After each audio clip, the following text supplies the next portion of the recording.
The Hound of the Baskervilles by Sir Arthur Conan Doyle. Retold by Patrick Nobes.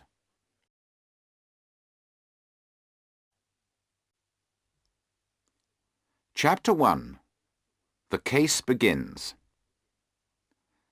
The September sun was shining brightly into the windows of 221B Baker Street, and London was enjoying a beautiful late summer. I had finished my breakfast and was reading the newspaper. As usual, Holmes had got up late and was still eating. We were expecting a visitor at 10:30, and I wondered whether Holmes would finish his breakfast before our visitor arrived. Holmes was in no hurry. He was reading once again a letter he had received 3 days ago. It was from Dr. James Mortimer, who asked for an appointment with Holmes. "Well, Watson," Holmes said to me, "I'm afraid that a doctor from Devonshire won't bring us anything of real interest. His letter doesn't tell us anything about his business, though he says it's very important. I hope we can help him." At exactly 10:30 there was a knock on our front door. "Good," said Holmes. "Dr. Mortimer is clearly a man who will not waste our time." We stood up as our visitor was brought into the room. "Good morning, gentlemen," he said. "I'm Dr. James Mortimer from Grimpen in Devonshire, and I think you must be Mr. Sherlock Holmes?" He shook hands with Holmes, who said, "How do you do, Dr. Mortimer?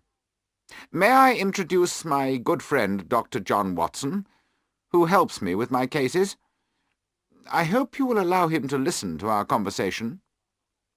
"Of course," said Mortimer, as he turned to me and shook hands. "I need your help very badly, Mr. Holmes. If it will be useful for Dr. Watson to hear what I have to say, please let him stay and listen." Mortimer did not look like a country doctor. He was very tall and thin. He had a long, thin nose. His grey eyes were bright, and he wore gold glasses. His coat and trousers were old and worn. His face was young, but his shoulders were bent like an old man's, and his head was pushed forward. He took some papers from his pocket and said, "Mr. Holmes, I need your help and advice. Something very strange and frightening has been happening." "Sit down, Dr. Mortimer," said Holmes, "and tell us your problem. I'll help you if I can."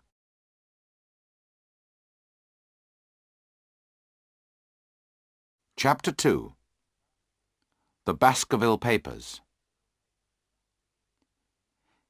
"These papers were given to me by Sir Charles Baskerville," said Dr. Mortimer.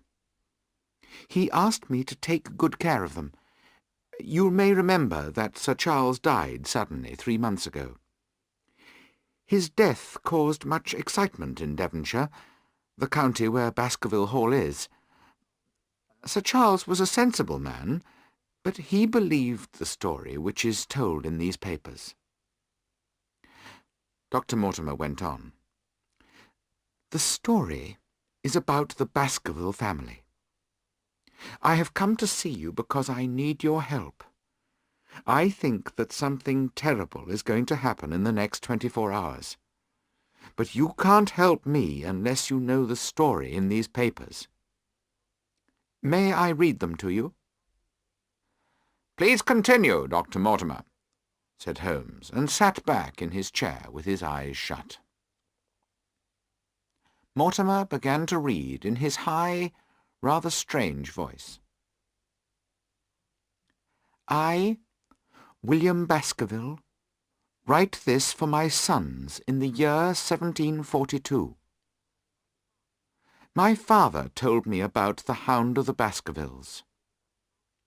He told me when it was first seen, and I believe his story was true. I want you, my sons, to read this story carefully. I want you to know that God punishes those who do evil. But never forget that he will forgive those who are sorry for any evil they have done. 100 years ago, in 1640, the head of the Baskerville family was Sir Hugo Baskerville. He was a wild and evil man. He was cruel and enjoyed hurting people. Sir Hugo fell in love with the daughter of a farmer who was a neighbour of his. The young woman was afraid of the evil Hugo and avoided him. One day Hugo heard that her father and brothers were away. He knew that she would be alone. So he rode to the farm with 5 or 6 of his evil friends. They made the girl go back to Baskerville Hall with them and locked her in a room upstairs. Then they sat down in the great dining hall to drink. As usual, they drank bottle after bottle, and soon they began to sing and laugh and shout evil words.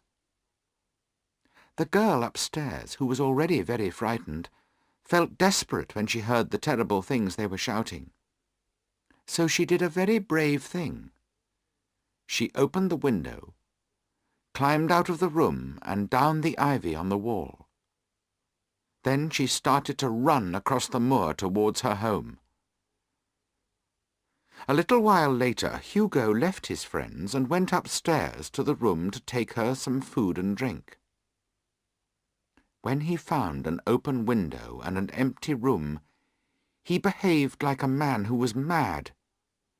He ran down the stairs. He screamed that he would give himself to the devil if he caught the girl before she reached home.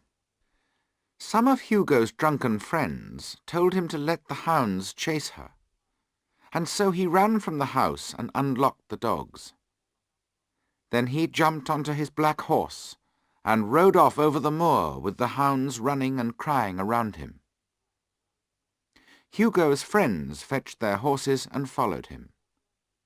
There were 13 of them. After a mile or two they passed an old farmer, and asked him if he had seen Sir Hugo and the hounds. The man looked half mad with fear, and spoke with difficulty. He said that he had seen the girl and the hounds running close behind her. Sir Hugo had been riding just behind the hounds. "But I have seen more than that," the old man said. "Behind Sir Hugo, I saw a huge and terrible hound running silently. May God keep me safe from that hound of hell." The 13 men laughed at the old man and rode on. But their laughter soon stopped when they saw Sir Hugo's horse running wildly towards them without a rider.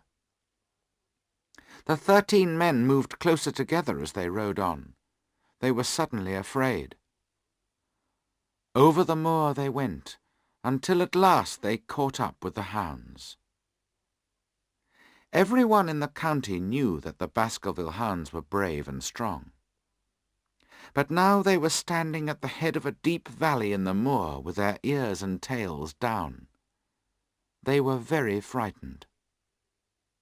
Hugo's friends stopped. Most of them would not go on, but 3 were brave enough to go down into the valley. The valley had a wide, flat floor. In the middle of the flat ground stood 2 great stones. They had stood there for thousands of years.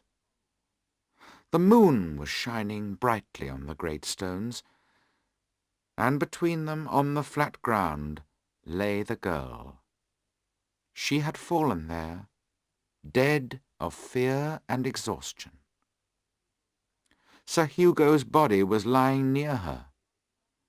But it was not the sight of Sir Hugo or the girl that filled the men with fear.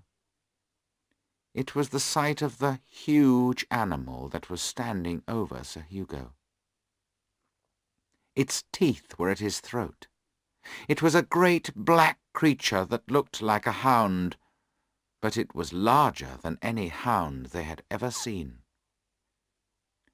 As they watched, It tore out Hugo Baskerville's throat. Then it turned towards them. Its eyes were burning brightly.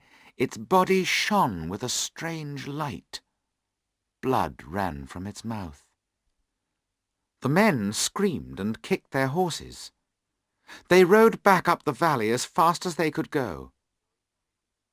Later that night, one died from the horror he had seen. The other two were mad for the rest of their lives. That was the first time the Hound appeared, my sons. It has been seen many times since then, and many of the Baskervilles have died in strange and terrible ways. Because of this, I warn you not to cross the moors at night. The devil finds it easy to do his work when the world is dark.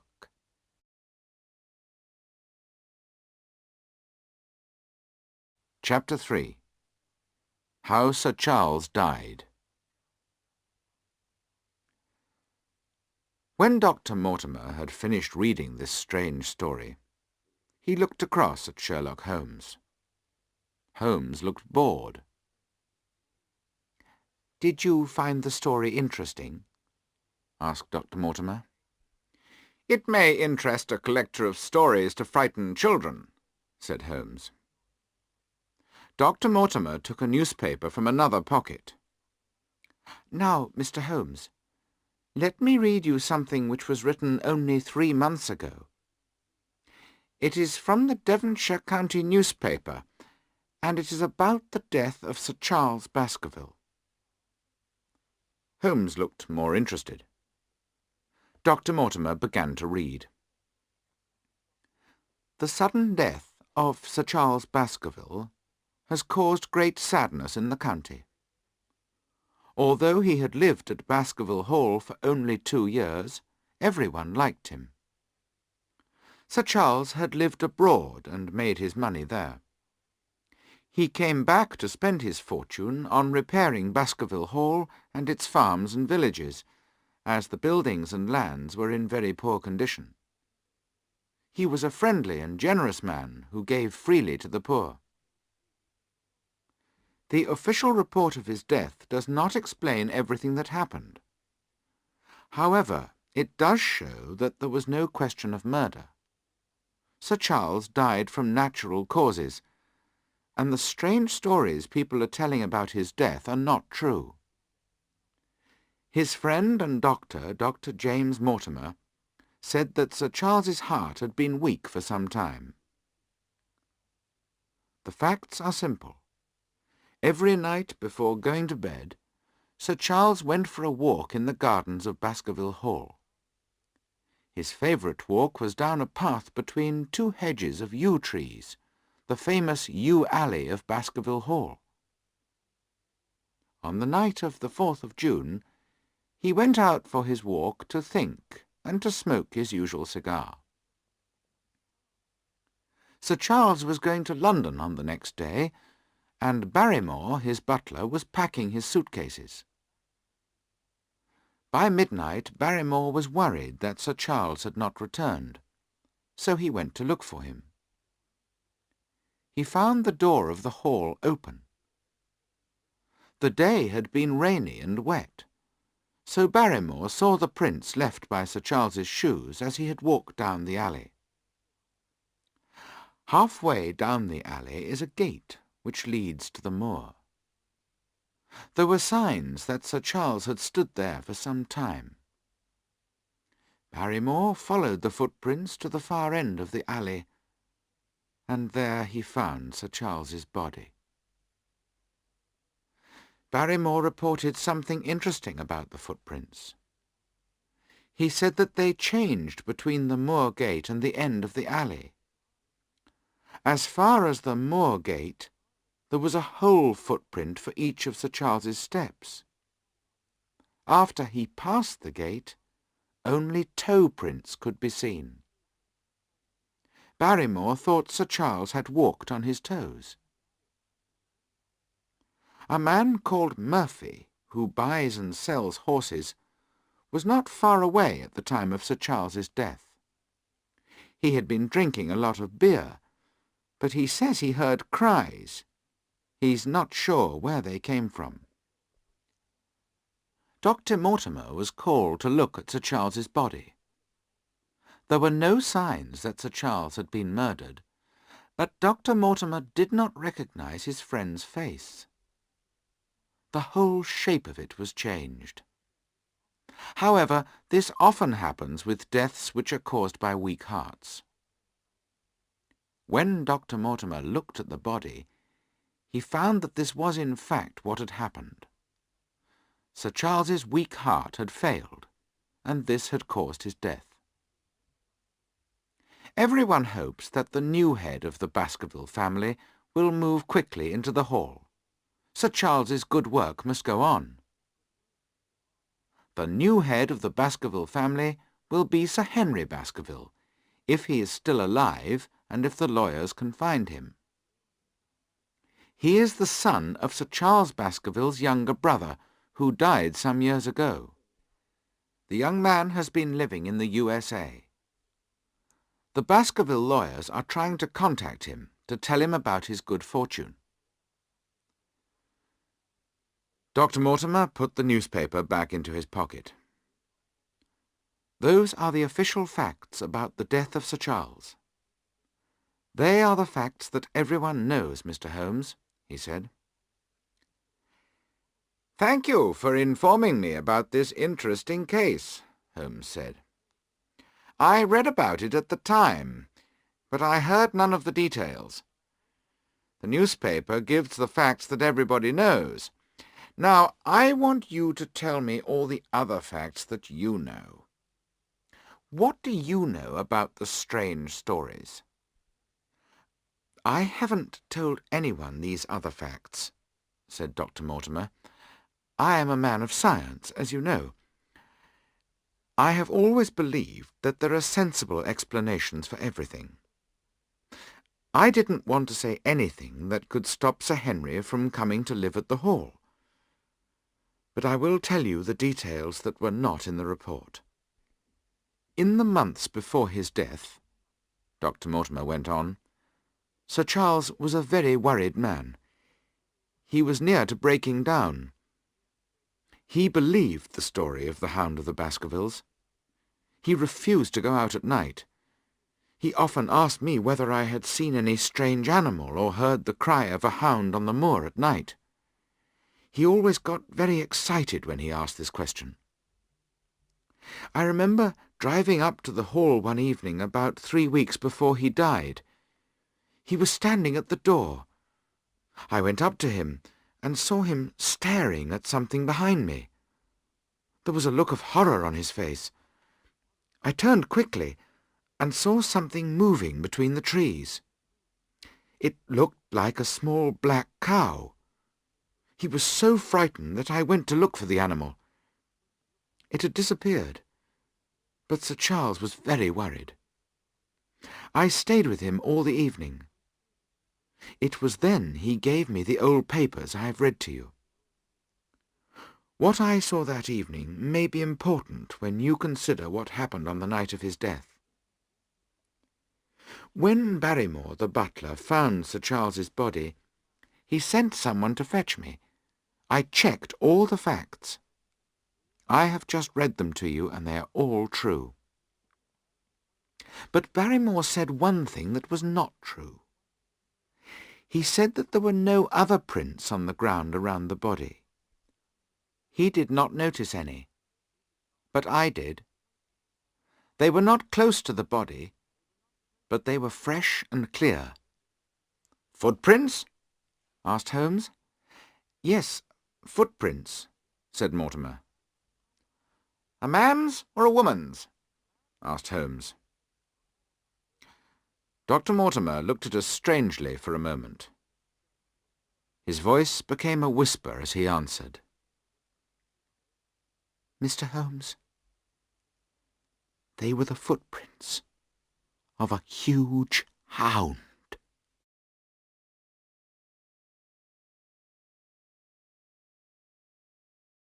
Chapter 4. the problem. I felt a moment of fear as Mortimer spoke these words. Holmes sat forward in his excitement, and his eyes showed he was very interested indeed. "Why did nobody else see these footprints?" he asked. "The footprints were about 20 metres from the body, and nobody thought of looking so far away," Mortimer replied. "Are there many sheepdogs on the moor?" asked Holmes. "Yes, but this was no sheepdog. The footprints were very large indeed. Enormous," Mortimer answered. "But it had not gone near the body?" "No." "What kind of night was it?" Holmes asked. "It was wet and cold, though it wasn't actually raining." "Describe the alley to me." "The alley is a path between two long yew hedges. The hedges are small trees that were planted very close together. They are about 4 metres high. The distance between the two yew hedges is about 7 metres. Down the middle is a path of small stones. The path is about 3 metres wide, with grass on each side of it." "I understand there is a gate through the hedge in one place," said Holmes. "Yes, there is a small gate which leads to the moor." "Is there any other opening through the hedge?" "No." "So you can enter or leave the yew alley only from the hall or through the moor gate?" asked Holmes. "There is a way out through a summer-house at the far end." "Had Sir Charles reached the summer-house?" "No, he lay about 50 metres from it," said Mortimer. "Now, Dr. Mortimer, this is important. You say that the footprints you saw were on the path and not on the grass." "No footprints could show on the grass," said Mortimer. "Were they on the same side of the path as the moor gate?" "Yes, they were." "I find that very interesting indeed. Another question. Was the moor gate closed?" "Yes, it was closed and locked." "How high is it?" asked Holmes. "It's just over 1 metre high." "Then anyone could climb over it?" "Yes." "What prints did you see by the moor gate?" "Sir Charles seems to have stood there for 5 or 10 minutes, said Mortimer. "I know that because his cigar had burned down and the ash had dropped twice off the end of it." "Excellent," said Holmes. "This man is a very good detective, Watson." "Sir Charles had left his footprints all over that little bit of the path where he was standing. I couldn't see any other prints." Sherlock Holmes hit his knee with his hand angrily. "I like to look closely at these things myself," he said. "Oh, Dr. Mortimer, why didn't you call me immediately?" "Mr. Holmes, the best detective in the world can't help with some things," said Mortimer. "You mean things that are outside the laws of nature, supernatural things?" asked Holmes. "I didn't say so exactly," replied Mortimer. "But since Sir Charles died, I have heard about a number of things that seem to be supernatural. Several people have seen an animal on the moor that looks like an enormous hound. They all agree that it was a huge creature which shone with a strange light like a ghost. I have questioned these people carefully. They are all sensible people. They all tell the same story. Although they have only seen the creature far away, it is exactly like the hellhound of the Baskervilles story. The people are very frightened, and only the bravest man will cross the moor at night." "And you, a man of science, believe that the creature is supernatural, something from another world?" asked Holmes. "I don't know what to believe," said Dr. Mortimer.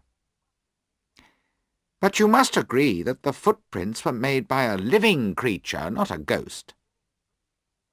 "When the Hound first appeared 250 years ago, it was real enough to tear out Sir Hugo's throat. But it was a supernatural hellhound," said Dr. Mortimer. "If you think that Sir Charles's death was caused by something supernatural, my detective work can't help you," said Holmes rather coldly. "Perhaps," said Mortimer, "but you can help me by advising me what to do for Sir Henry Baskerville. He arrives in London by train in exactly—" Dr. Mortimer looked at his watch. "1 hour and a quarter." "Sir Henry is now head of the Baskerville family?"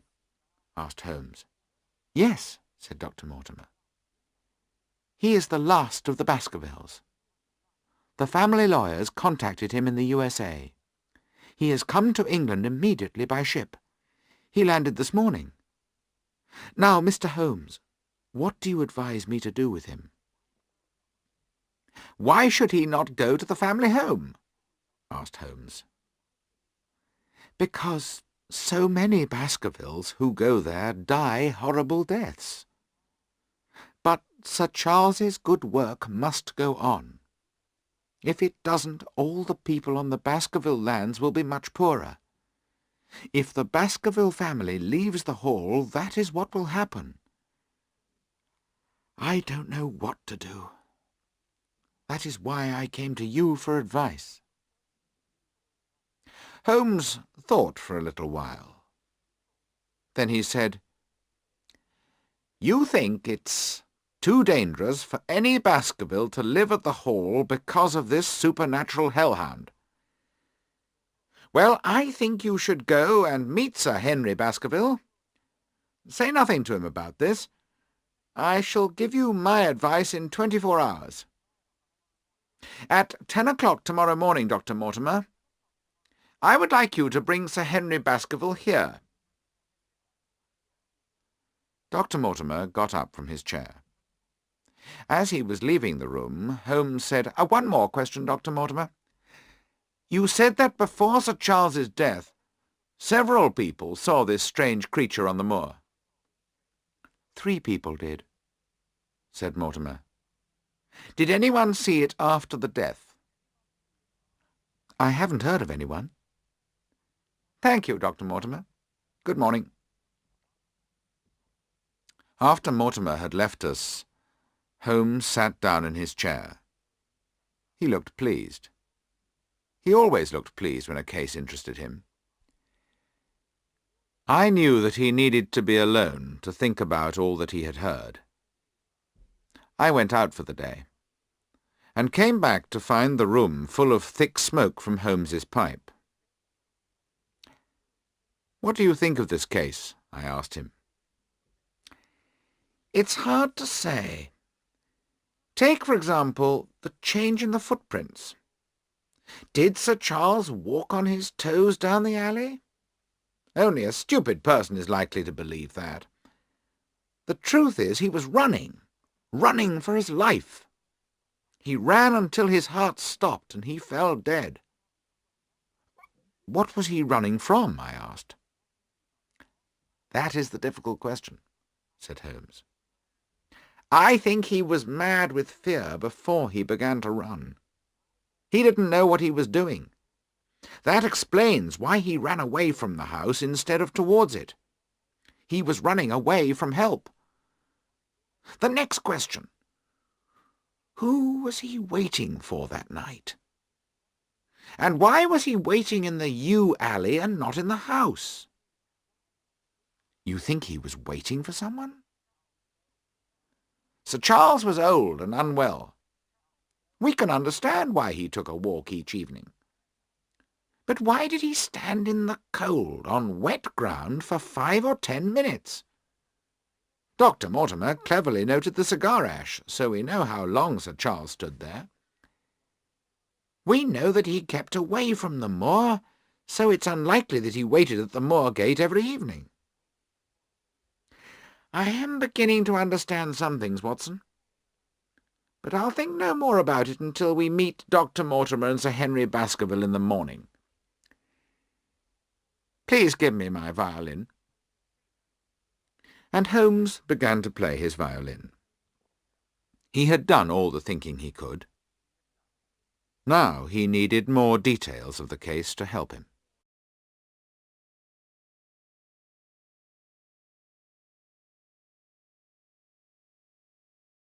Chapter 5. Sir Henry Baskerville. Dr. Mortimer and Sir Henry Baskerville arrived at exactly 10 o'clock the following morning. Sir Henry was a small, healthy, well-built man. His face showed that he had a strong character. He wore a country suit of thick, red-brown material, and his skin showed that he spent most of his time in the open air. "I'm glad this meeting was already arranged," Sir Henry said after he had shaken hands with our visitors. "I need your help, Mr. Holmes. A strange thing happened to me this morning. Look at this letter." He put a piece of paper on the table. On it were the words, "Do not go on to the moor. If you do, your life will be in danger." The words had been cut out of a newspaper. "Can you tell me, Mr. Holmes, what this means, and who is so interested in me?" Sir Henry asked. "This is very interesting," said Holmes. "Look how badly it has been done. I think the writer was in a hurry. Why? Perhaps because he did not want somebody to see him. I think the address was written in a hotel. The pen and the ink have both given the writer trouble. The pen has run dry 3 times in writing a short address. There was probably very little ink in the bottle. A private pen and bottle of ink are never allowed to get into that condition. Hello, what's this?" He was holding the letter only a few centimetres from his eyes. "Well?" I asked. "Nothing," he said, and threw the letter down. "Now, Sir Henry, have you anything else to tell us?" "No," said Sir Henry, "except that I have lost one of my shoes. I put a pair outside my door last night. I wanted the hotel to clean them, but when I went to get them this morning, one had gone. I only bought them yesterday, and I've never worn them, but I wanted a good shine on them." "One shoe seems a useless thing to steal," said Holmes. "I'm sure the shoe will be found in the hotel and returned to you. But now we must tell you some things about the Baskerville family." Dr. Mortimer took out the old Baskerville papers and read them to Sir Henry. Holmes then told him about the death of Sir Charles. "So this letter is from someone who is trying to warn me or frighten me away," said Sir Henry. "Yes," said Holmes, "and we have to decide if it is sensible for you to go to Baskerville Hall. There seems to be danger there for you." "There is no man or devil who will stop me from going to the home of my family," said Sir Henry angrily. "I want some time to think about what you have told me. Will you and Dr. Watson join me for lunch at my hotel in 2 hours' time? By then I'll be able to tell you what I think." Dr. Mortimer and Sir Henry said good-bye and decided to walk back to their hotel. As soon as our visitors had gone, Holmes changed from the talker to the man of action. "Quick, Watson! Your coat and hat. We must follow them." We got ready quickly and went into the street. Our friends were not far ahead of us, and we followed. We stayed about 100 metres behind them. Suddenly Holmes gave a cry. I saw a taxi driving along very slowly on the other side of the road from our friends. "That's our man, Watson! Come along! We'll have a good look at him." I saw a man with a large black beard looking out at the taxi window. He had been following and watching our friends. But when he saw us running towards him, he shouted something to the driver, and the taxi drove off quickly down the road. Holmes looked round for another taxi, but could not see one. He began to run after the first taxi, but it was soon out of sight. "Well, I got the number of the taxi," said Holmes, "so I can find the driver. He may be able to tell us something about his passenger. Would you recognize the man if you saw him again?" "Only his beard," I said. "He wanted us to recognize the beard," said Holmes. "I think it was a false one."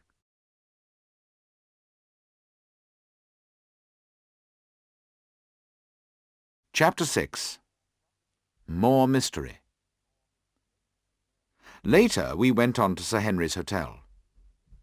He was pleased to see us, but rather angry because another of his shoes had disappeared. This time it was one shoe of an old pair.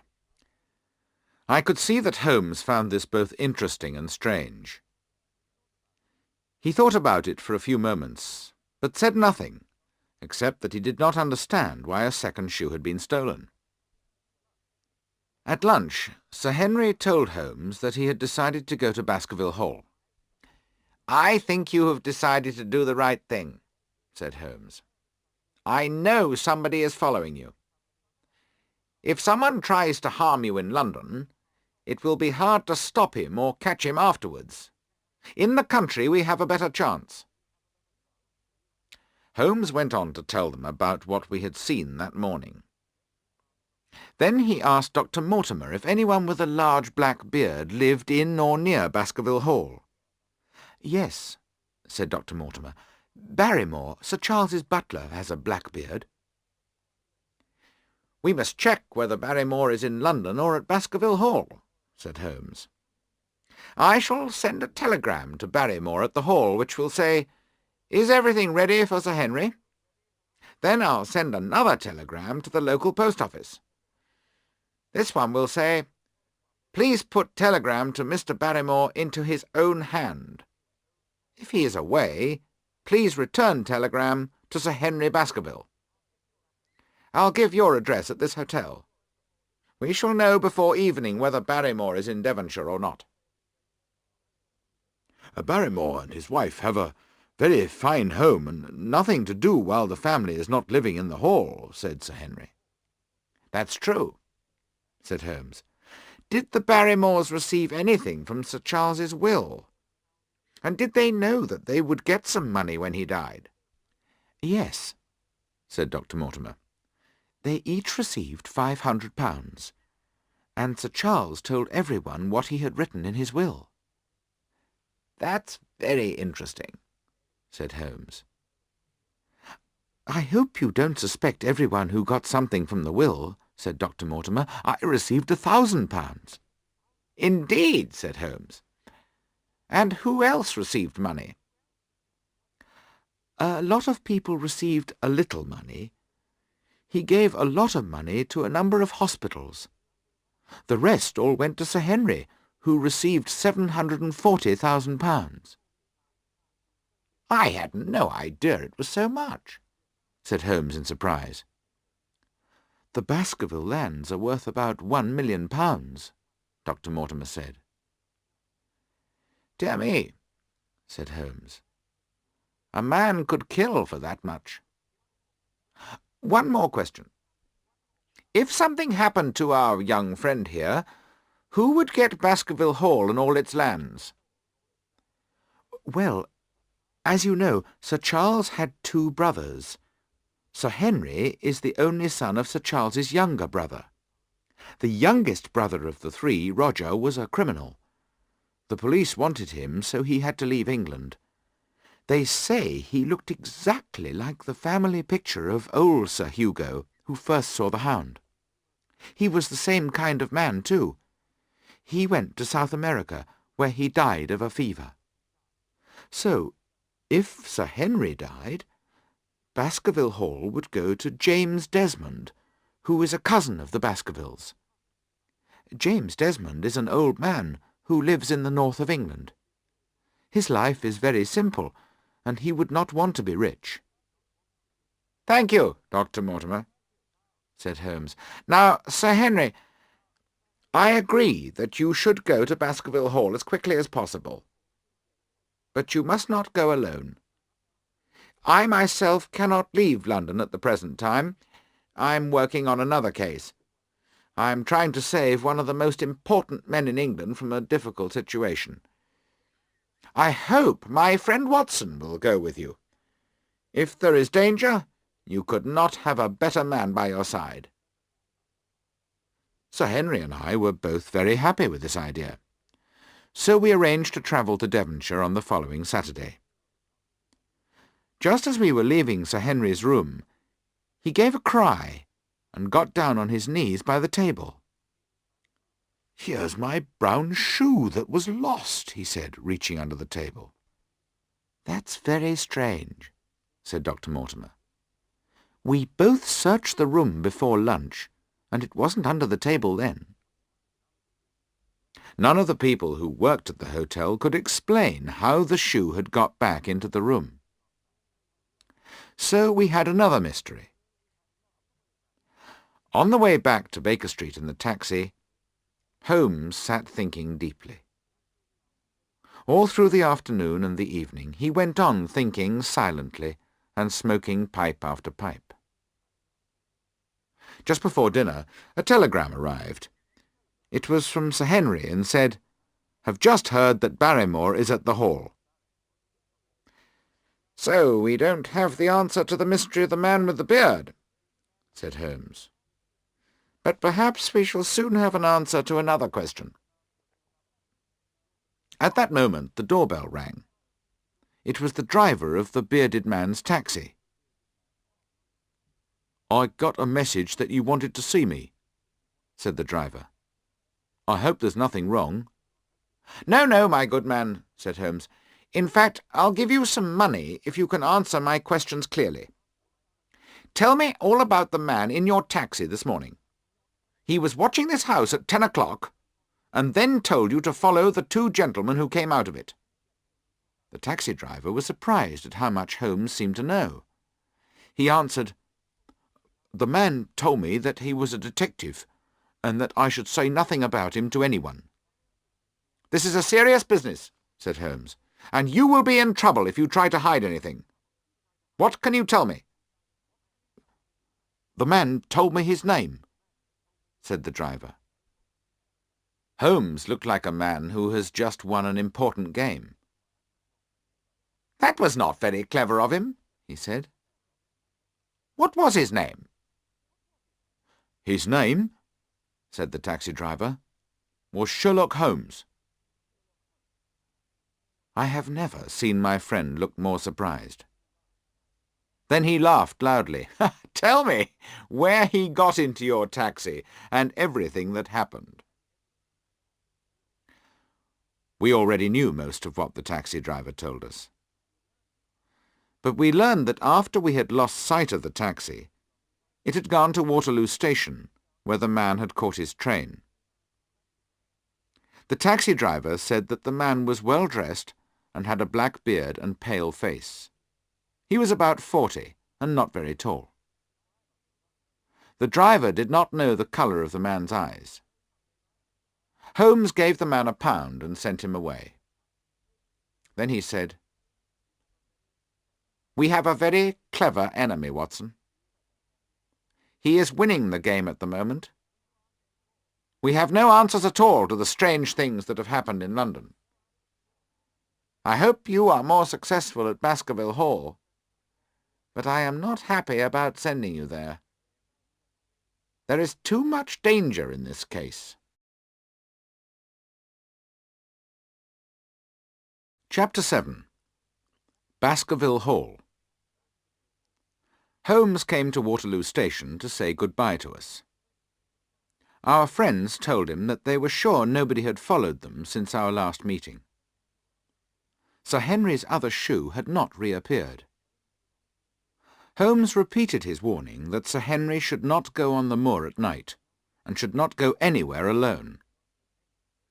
Then Holmes checked with me that I had my gun, an army revolver.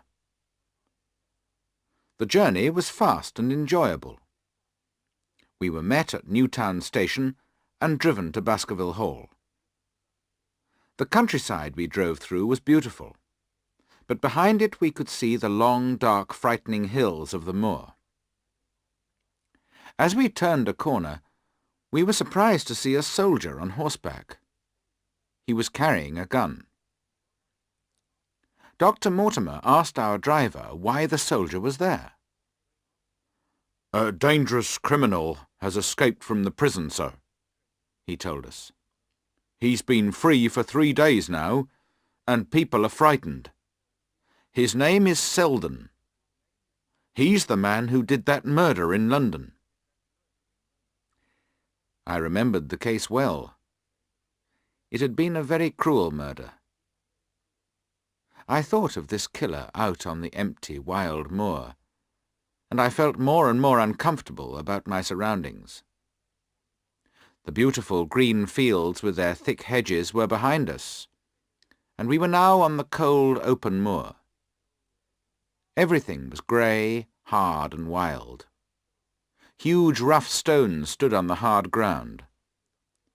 The tops of the hills stood sharply like cruel teeth against the sky.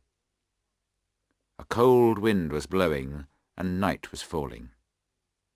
I saw Sir Henry pull his coat closer round him. At last we reached the gates of Baskerville Hall. From the gates a long, dark road led up to the house, with the black shapes of old trees on each side of it.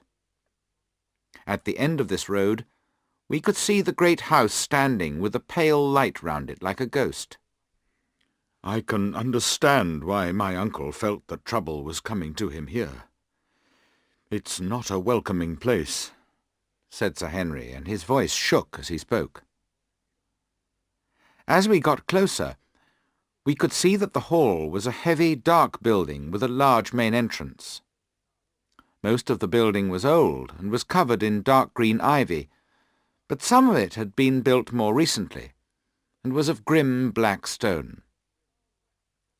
A dull light shone through the heavy windows. Black smoke was coming from one of the high chimneys of the main building. "Welcome, Sir Henry. Welcome to Baskerville Hall." Barrymore, the butler, and his wife were waiting on the steps at the main entrance. They came down and took our suitcases into the house. Dr. Mortimer left us to go home, and we went into the hall where a fire was burning. It was a fine room, large and high. "It's exactly as I imagined an old family home," Sir Henry said. Barrymore showed us to our rooms. He was a tall, handsome man with a full black beard. After we had washed and changed our clothes, he brought our dinner. The dining room was not very welcoming. It needed more lights to make it brighter. On the walls were the pictures of the Baskervilles of the past.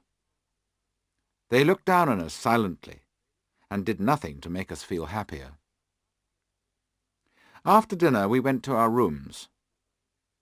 Before I got into bed, I looked out of my window. A strong wind sang sadly as it bent the trees in front of the hall. A half-moon shone through the dark flying clouds onto the wild and empty moor. I could not sleep. Then suddenly, in the middle of the night, I heard very clearly the sound of a woman crying.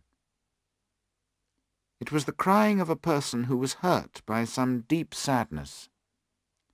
The sound was not far away and was certainly in the house.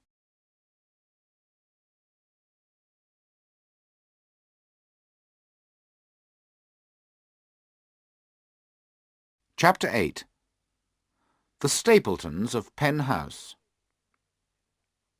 The next morning was sunny, and we were much more cheerful. I told Sir Henry about the crying I had heard. He rang the bell to call Barrymore, and asked him if he could explain the crying. Barrymore's face went white when he heard Sir Henry's question. "There are only 2 women in the house, Sir Henry," he answered. "One is the maid, who sleeps on the other side of the house. The other is my wife, and she was certainly not crying. But he was telling a lie. I saw Mrs. Barrymore after breakfast. The sun was full on her face, and it was clear she had been crying. Why had Barrymore lied? What deep sadness had made his wife cry? There was a mystery surrounding this black-bearded, handsome man. Was it possible that Barrymore was in fact the man who had been watching Sir Henry in London?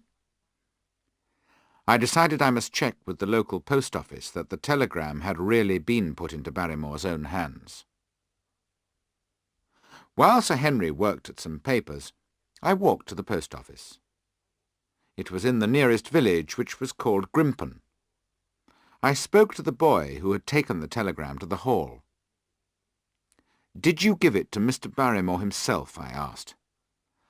"Well," the boy said, "he was working up on the roof, so I couldn't give it to him.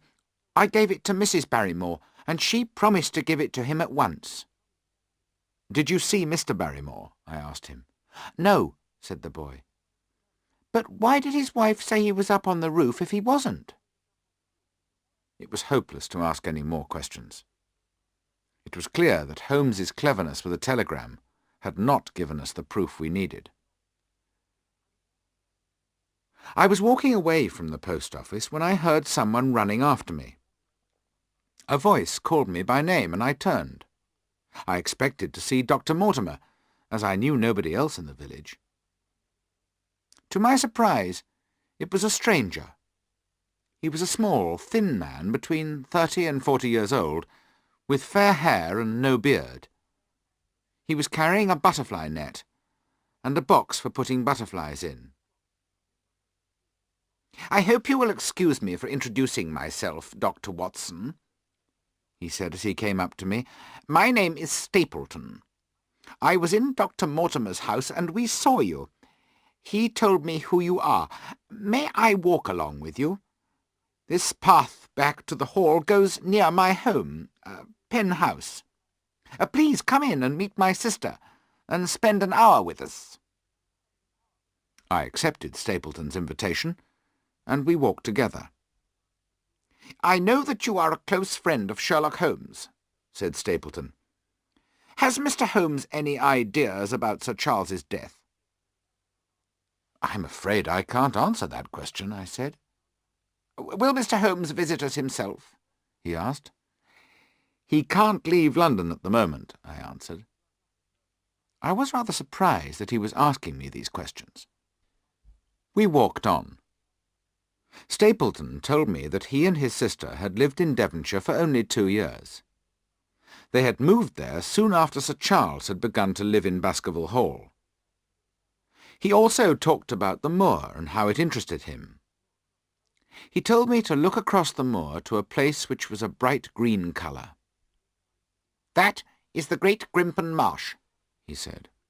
"If animals or men go into the marsh, they will sink into it and die.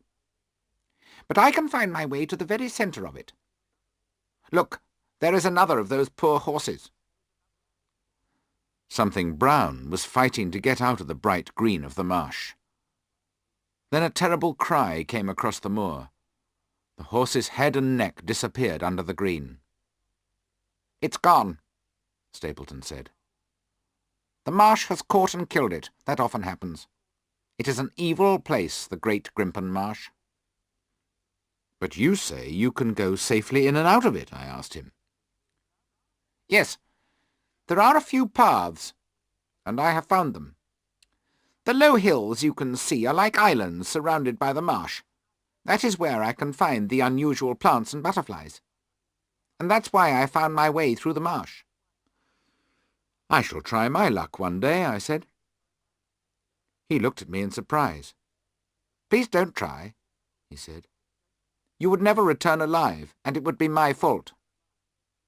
"Listen," I said. "What is that?" A long, low cry, very deep and very sad, came over the moor. It filled the whole air. Then it died away. "What is it?" I asked, with a cold fear in my heart. Stapleton had a strange look on his face. The people say it's the Hound of the Baskervilles, which is calling for something to hunt and kill. I've heard it once or twice before, but never so loud. You are a man of science, I said. You don't believe that, do you? Isn't there a natural explanation for the sound? A marsh makes strange noises sometimes. It is the water and the wet ground moving. But that was the voice of a living creature, I said. Well, perhaps it was. There are some very unusual birds on the moors. It was most probably the cry of one of those. At that moment a small butterfly flew across the path in front of us. "Excuse me, Dr. Watson," shouted Stapleton, and ran off to try to catch the butterfly. He ran quickly and followed the butterfly onto the marsh, but he knew exactly where he could go, and was not in any danger. As I watched him, I heard the sound of steps behind me. I turned and saw a woman near me on the path. I was sure she was Miss Stapleton. She was very beautiful. She was dark and tall, with a lovely face. Before I could say anything, she said, "Go back. Go straight back to London immediately. I cannot tell you why, but please do what I ask you, and never come near the moor again. But my brother is coming. Not a word to him." Stapleton had caught the butterfly and was walking back to us. "Hello, my dear," he said to his sister, but it seemed to me that his voice was not completely friendly. "I see that you two have already introduced yourselves." "Yes," she said. "I was telling Sir Henry that it was rather late in the year for him to see the true beauty of the moor." "I am sorry," I said. "You have made a mistake. I am not Sir Henry. I am a friend who is visiting him, and my name is Dr. Watson." Miss Stapleton was clearly angry with herself. "I'm sorry," she said. "Please forget what I said. But do come with us to our house." The house was lonely and rather grim. I wondered why the two of them had come to live so far away from anyone else. Stapleton seemed to know what I was thinking, and said, "You may think this is a lonely, strange place to live, but the moors are very interesting, and we enjoy it here. I owned a school in the north of England, but I had to close it. I miss the boys and girls, but there is plenty to do here, and we have good neighbours. I hope Sir Henry will become one of them. May I visit the hall this afternoon to meet him, do you think?" "I am sure he will be very pleased to meet you," I said. "I must go back to the hall now, and I shall tell him immediately." I said good-bye to the Stapletons, and continued on the path back to the hall. I had been walking for only a few minutes when I was surprised to see Miss Stapleton sitting on a rock ahead of me. She was breathing quickly, and I realized she had run by a quicker way to get ahead of me. "Dr. Watson," she said, "I want to say sorry for the mistake I made. I thought you were Sir Henry. Please forget what I said. I did not mean you were in danger. Now, I must go, or my brother will miss me." "I cannot forget your words, Miss Stapleton," I said. "If Sir Henry is in danger, I must tell him." "You know the story of the Hound?" she asked me. "Yes, but I do not believe it," I replied. "But I think it's true," she said. "Please persuade Sir Henry to leave this place. So many of his family have died here mysteriously. He must not put his life in danger by staying here." "Sir Henry won't leave this place without a real reason," I said. "I can't give you a real reason. I don't know anything for certain." "One more question, Miss Stapleton," I said. "The story of the Hound is well known. Why didn't you want your brother to hear what you said?" "My brother wants the head of the Baskerville family to live in the hall," she said. "He wants Sir Henry to continue the good work that Sir Charles began. He doesn't want Sir Henry to go and live in another place, so he doesn't want me to talk about the Hound. I must go now, or my brother will guess I have been speaking to you. Goodbye." She turned and went back towards her house, and I walked on to Baskerville Hall.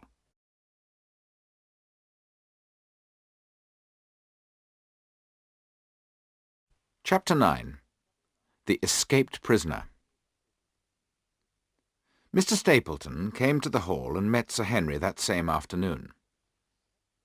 The next morning he took us to the place where the evil Sir Hugo died. Then we had lunch at Penn House. Sir Henry clearly thought Miss Stapleton was very beautiful. His eyes followed her everywhere. He liked her very much, and I was sure that she felt the same about him. He spoke about her again and again as we walked home. After the first meeting, we met the Stapletons almost every day. After a short time, it was clear that Sir Henry had fallen deeply in love with the beautiful Miss Stapleton. At first I thought that Stapleton would be very pleased if his sister married Sir Henry. However, I soon realized that he did not want their friendship to grow into love. He did everything he could to make sure that they were never alone. On 1 or 2 occasions they did manage to meet alone, but Stapleton followed them and was not pleased to see them together. I soon met another neighbour of Sir Henry's. His name was Mr. Frankland, and he lived about 4 miles to the south of the hall. He was an old man with a red face and white hair. He had 2 hobbies. The first was arguing. He argued with everybody. The second hobby was studying the stars. For this he had a very big telescope. For several days he had been watching the moor through the telescope. He wanted to find Selden, the escaped murderer. Nobody had seen the prisoner for a fortnight, and we all thought that he had probably left the moor. A few nights later I was woken by a noise at about 2 in the morning. I heard someone walking softly outside my door. I got up, opened the door, and looked out. I saw Barrymore moving carefully and quietly away from me. I followed him as quietly as I could. He went into one of the empty bedrooms and left the door open. I went quietly up to the door and looked inside. Barrymore was standing at the window. He was holding a light in his hand and looking out onto the moor. He stood without moving for a few minutes, and then he put out the light. I went quickly back to my room. A few minutes later, I heard Barrymore go softly by. The next morning I told Sir Henry what I had seen. "We must follow him and find out what he is doing," said Sir Henry. "He won't hear us if we move carefully." That night we sat in Sir Henry's room and waited. At about 3 o'clock in the morning we heard the sound of footsteps outside the bedroom. We looked out and saw Barrymore. We followed him as quietly as we could. He went into the same room as before. We reached the door and looked in. There was Barrymore, with the light in his hand, looking out across the moor, exactly as I'd seen him on the night before. Sir Henry walked into the room and said, "What are you doing here, Barrymore?" Barrymore turned round quickly, surprise and horror on his face. "Nothing, sir," he said. The shadows on the wall from his light were jumping up and down as his hand shook. "It was the window, sir. I go round at night to see that they are closed, and this one wasn't shut." "Come now, Barrymore," said Sir Henry. "No lies. What were you doing with that light? You were holding it up to the window." I suddenly had an idea. "I think he was sending a message," I said. "Let's see if there's an answer from someone on the moor." I held the light up to the window and looked out into the darkness. Suddenly a light answered from the moor. "There it is!" I cried. I waved my light backwards and forwards across the window. The light on the moor answered by moving in the same way. "Now, Barrymore, who is your friend on the moor? What's going on?" "That's my business," said Barrymore. "I won't tell you." "Are you making some criminal plan against me?" Sir Henry said. "No, it's nothing against you, sir," said a voice from behind us. It was Mrs. Barrymore. She had followed us and was standing at the door. "He's doing it for me. My unhappy brother is cold and hungry on the moor. We cannot let him die. Our light is to tell him that food is ready for him. His light shows us where to take it." "Then your brother is—" began Sir Henry. "The escaped prisoner, sir. Selden, the murderer. He is my younger brother.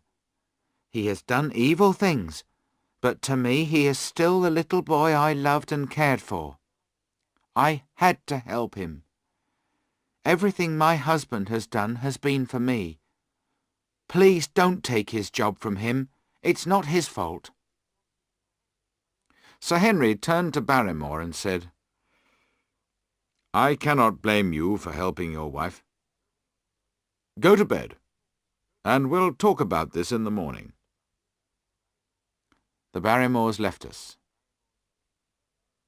"The murderer is waiting out there by that light," said Sir Henry.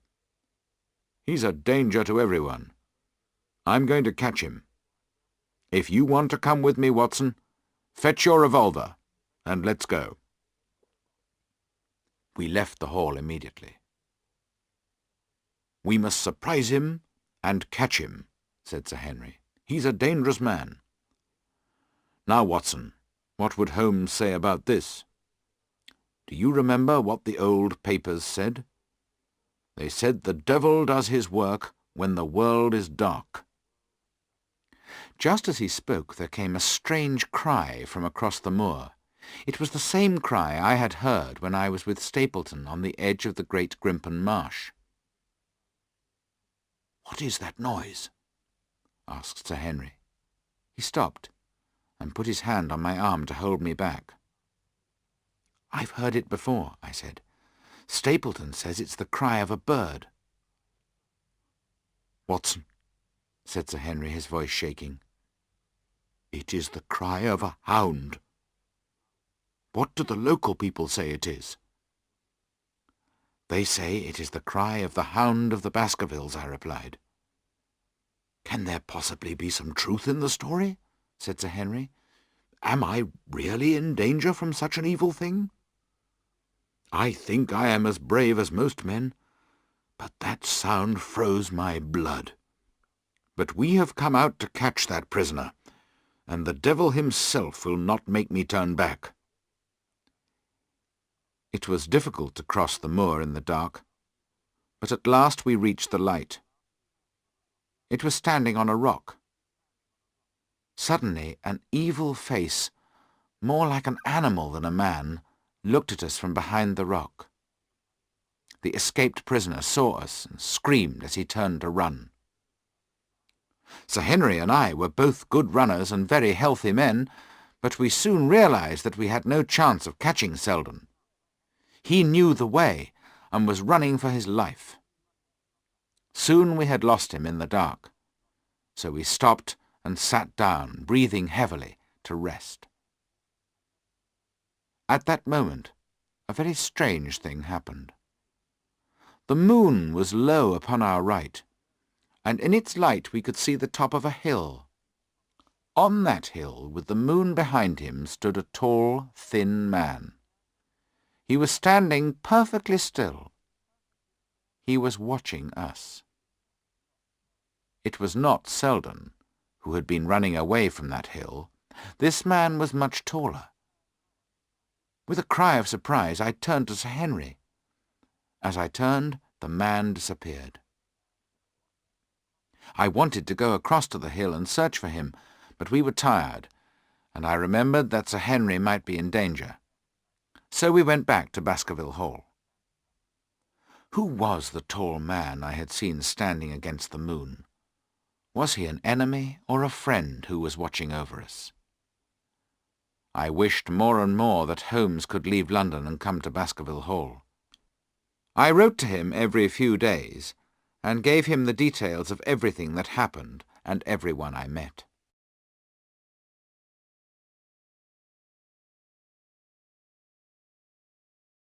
Chapter 10. The Letter. The following day was dull and foggy. The hall was surrounded by heavy, low clouds, which opened now and then to show the grim, cold moor and its wet grey rocks. The weather made us miserable. It was difficult to be cheerful when we felt danger all around us. I thought of Sir Charles's death, and the awful sound of the Hound, which I had now heard twice. Holmes did not believe that there was a supernatural hound, but facts are facts, and I had heard a hound. Was there a huge hound living on the moor? If so, where could it hide? Where did it get its food? Why was it never seen by day? It was almost as difficult to accept a natural explanation as a supernatural explanation. That morning Sir Henry and Barrymore argued about Selden, the escaped prisoner. Barrymore said that it was wrong to try to catch Selden. "But the man is dangerous," said Sir Henry. "He'll do anything. Nobody is safe until he is in prison again. We must tell the police." "I promise he won't break into any house," said Barrymore, "and he won't cause any trouble. In a few days he will catch a boat for South America. Please don't tell the police about him. If you tell the police, my wife and I will be in serious trouble." "What do you say, Watson?" asked Sir Henry, turning to me. "I don't think he will break into houses or cause trouble. If he did, the police would know where to look for him and would catch him. He's not a stupid man." "I hope you're right," said Sir Henry.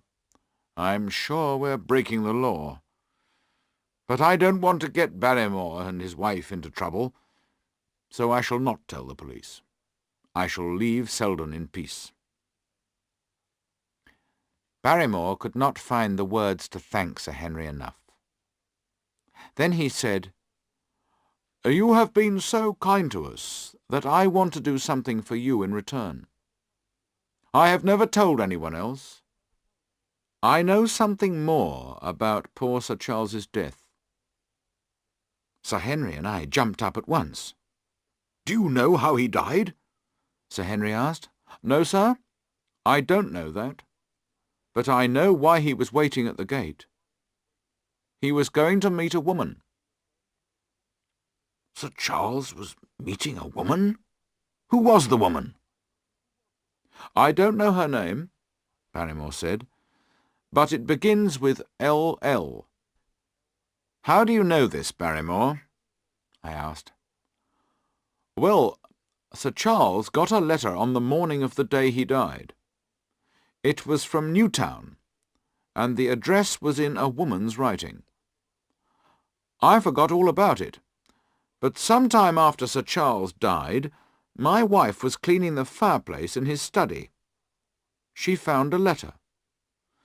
Most of it was burned, but the bottom of one page was not burned. On it was written, 'Please, please, burn this letter, and be at the gate by 10 o'clock. L.L.' The paper fell into pieces as my wife went to move it. We don't know who L.L. is, but if you could find out, you might learn more about Sir Charles's death. We haven't told anyone else. We felt it would not be good for poor, kind Sir Charles. But we thought we ought to tell you, Sir Henry." The Barrymores left us, and Sir Henry turned to me. "If we can find L.L., the mystery may be at an end," he said. "What do you think we should do, Watson?" I must write to Holmes at once, I said, and I went straight to my room and wrote a letter to Holmes, which gave him all the details of Barrymore's story. On the following day, heavy rain fell without stopping.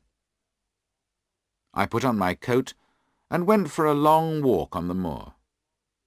I thought of Selden out on the cold moor in this weather. And I thought of the other man, the mysterious watcher.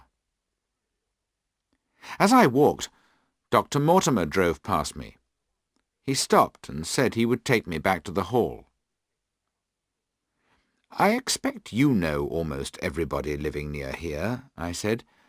"Do you know a woman whose names begin with the letters L.L.?" Dr. Mortimer thought for a minute, and then he said, "Yes, Mrs. Laura Lyons. She lives in Newtown." "Who is she?" I asked.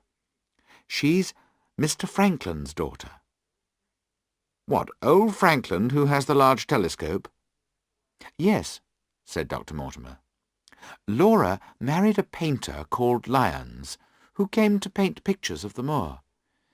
But he was cruel to her, and after a while he left her. Her father will not speak to her because she married against his wishes. So her husband and her father have made her life very unhappy." "How does she live?" I asked. "Several people who knew her sad story have helped her. Stapleton and Sir Charles gave her some money. I gave a little myself. She used the money to start a typewriting business." Dr. Mortimer wanted to know why I was asking about Mrs. Lyons. However, I preferred to keep the reason secret, and we talked about other things for the rest of the journey. Only one other thing of interest happened that day. In the evening after dinner, I had a few words with Barrymore alone. I asked him whether Selden had left the country. "I don't know, sir," Barrymore replied. "I hope he is gone, but I've not heard anything of him since I last left food and some clothes for him, and that was 3 days ago." "Did you see him then?" "No, sir, but the food and clothes were gone when I next went that way," Barrymore told me. "Then Selden was certainly there?" I asked. "I think so, sir." "Unless the other man took everything?" I sat very still and looked hard at Barrymore. "You know there is another man, then? Have you seen him?" "No, sir. But Selden told me about him a week or more ago. He's hiding from someone, too, but he is not an escaped prisoner. I don't like it, sir. Something evil is going to happen, I'm sure. Sir Henry would be much safer in London."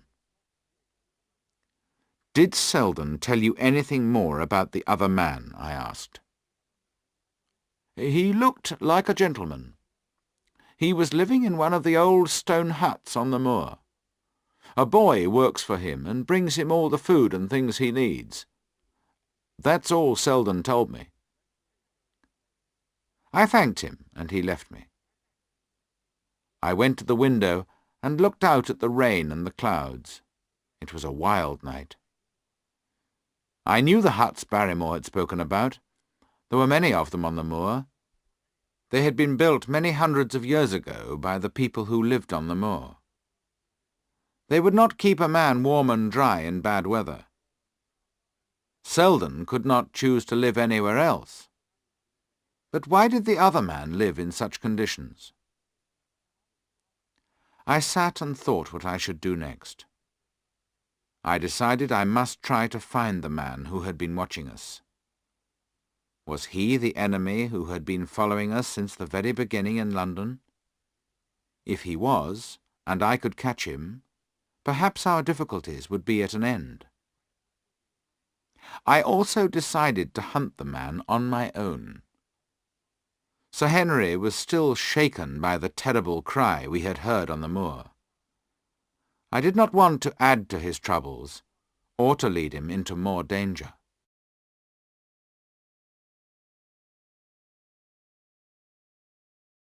Chapter 11. Laura Lyons. I told Sir Henry about Laura Lyons, and that I wanted to speak to her as soon as possible. Then I went to her house in Newtown. A maid took me into the sitting-room, where a very pretty lady with dark hair was working at a typewriter. I told her who I was, and that I had met her father. "I have no contact with my father," she said. "He gave me no help when I was in trouble. Sir Charles Baskerville and some other kind people helped me when I was poor and hungry." "It is about Sir Charles that I have come to see you," I said. "I want to know if you ever wrote to him and asked him to meet you." She looked very angry, and her face went white. "What a question!" she said. "What right have you to ask me about my private life? But the answer is no." "Surely you are not remembering clearly," I said. "I think you wrote to him on the day that he died, and your letter said, 'Please, please, burn this letter and be at the gate by 10 o'clock. For a moment I thought she was going to faint. Then she said in a low voice, "I asked Sir Charles to tell nobody." "You must not think that Sir Charles spoke to anyone about you," I said. "He put the letter on the fire, but not all of it was burnt. Now, did you write that letter to him?" "Yes," she said. "Why should I be ashamed of writing to him? I wanted him to help me. I learned that he was going to London early on the following day, so I asked him to meet me before he went. I could not go to the hall earlier that day." "But why did you ask him to meet you in the garden instead of in the house?" I asked. "Do you think it would be sensible for a woman to go at that time of night into the house of an unmarried man?" she asked. "Well, what happened when you got there?" I asked. "I didn't go," she replied. "Mrs. Lyons!" "I tell you I did not go. Something happened that stopped me from going. I can't tell you what it was."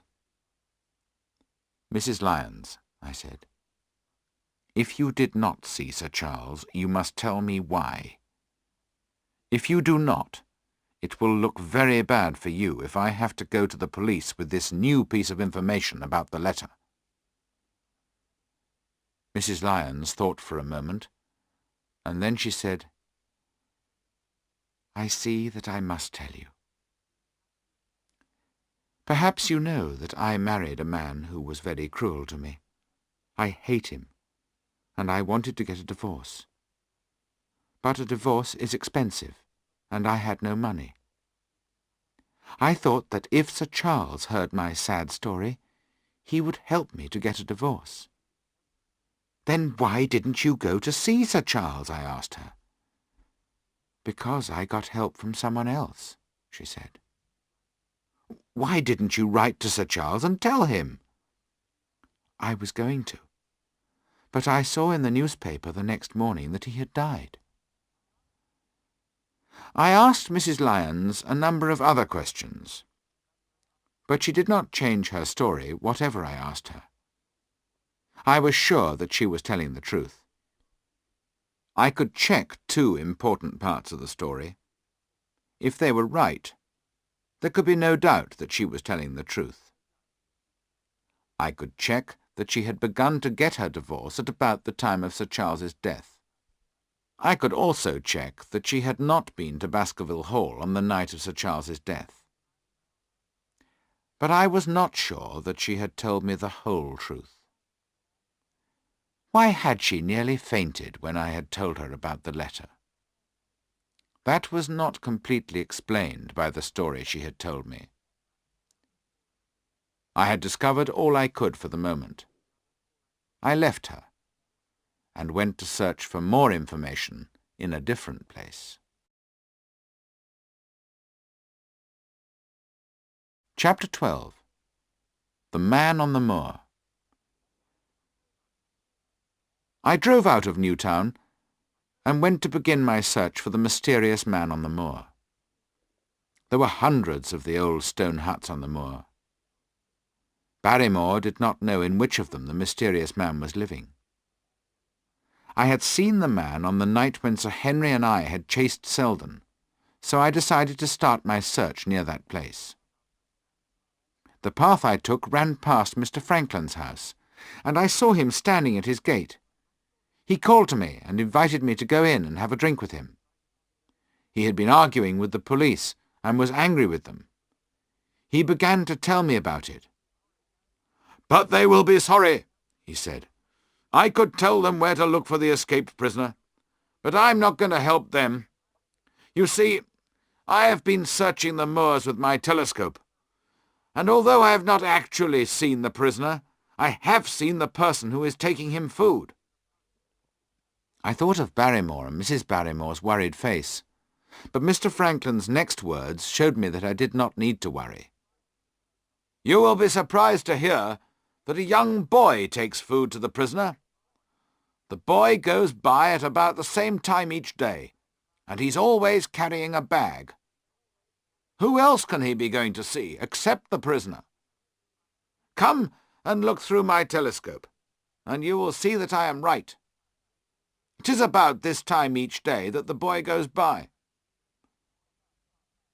We went up onto the roof, and we did not have to wait long. There was someone moving on a hill in front of the house. I looked through the telescope and saw a small boy with a bag over his shoulder. He looked round to make sure that nobody was following him, and then he disappeared over the hill. "Remember that I don't want the police to know my secret, Dr. Watson," Franklin reminded me. "I'm too angry with them at the moment to help them." I agreed not to tell the police and said goodbye. I walked along the road while Franklin was watching me, but as soon as I was round the corner, I went towards the hill where we had seen the boy. The sun was already going down when I reached the top of the hill.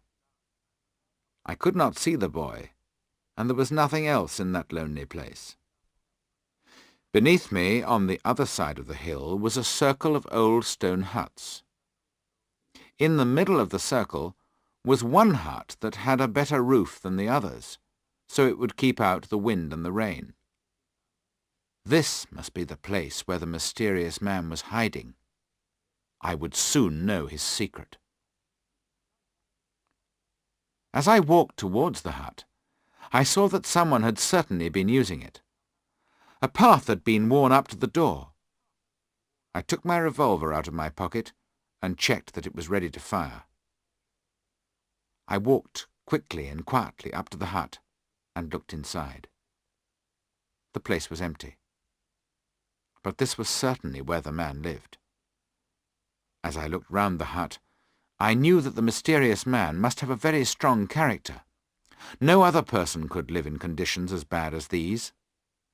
There were some blankets on a flat stone where the man slept. There had been a fire in one corner. There were some cooking pots and a large bowl half full of water. In the middle of the hut was another large flat stone, which was used as a table, and on it was the bag the boy had been carrying. Under the bag I saw a piece of paper with writing on it. Quickly I picked up the paper and read what was written on it. It said, "Dr. Watson has gone to Newtown." I realized that the mysterious man had told someone to watch me, and this was a message from his spy. Was the man a dangerous enemy? Or was he a friend who was watching us to make sure we were safe? I decided I would not leave the hut until I knew. Outside, the sun was low in the sky. Everything looked calm and peaceful in the golden evening light. But I did not feel peaceful or calm. I felt frightened as I waited for the mysterious man. Then I heard footsteps coming towards the hut. As they came closer, I moved into the darkest corner of the hut. I did not want the man to see me until I had looked closely at him. The footsteps stopped, and I could hear nothing at all. Then the man began to move again, and the footsteps came closer. A shadow fell across the door of the hut.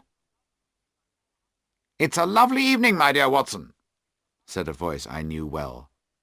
"I really think you will enjoy it more out here."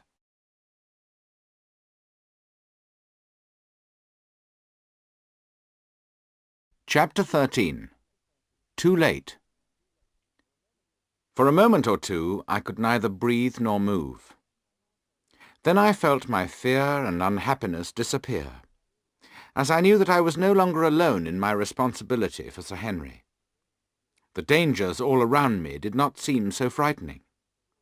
The cool voice could belong to only one man in the world.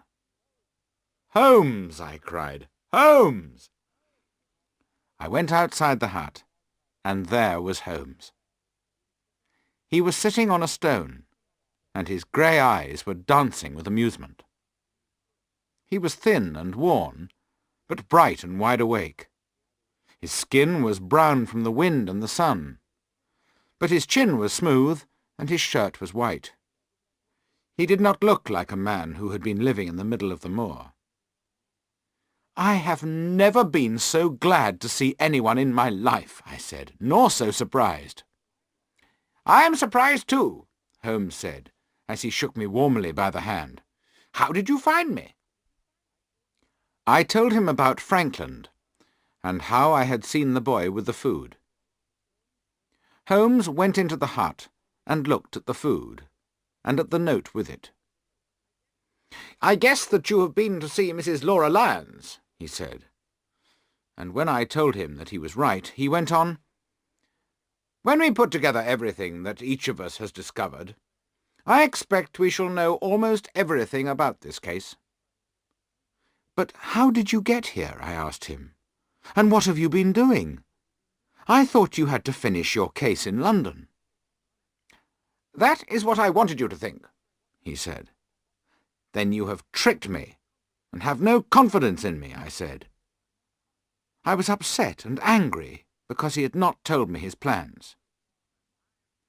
"I am sorry if it seems I have tricked you, my dear Watson. I did not want our enemy to know I was here, but I wanted to be near enough to make sure that you and Sir Henry were safe. You are a kind person, too kind to leave me alone out here in bad weather.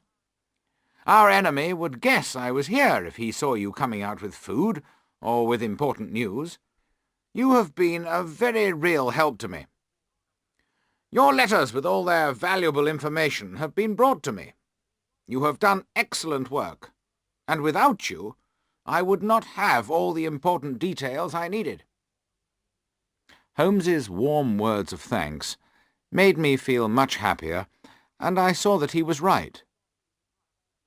"That's better," he said, as he saw the shadow lift from my face. "Now, tell me about your visit to Mrs. Laura Lyons."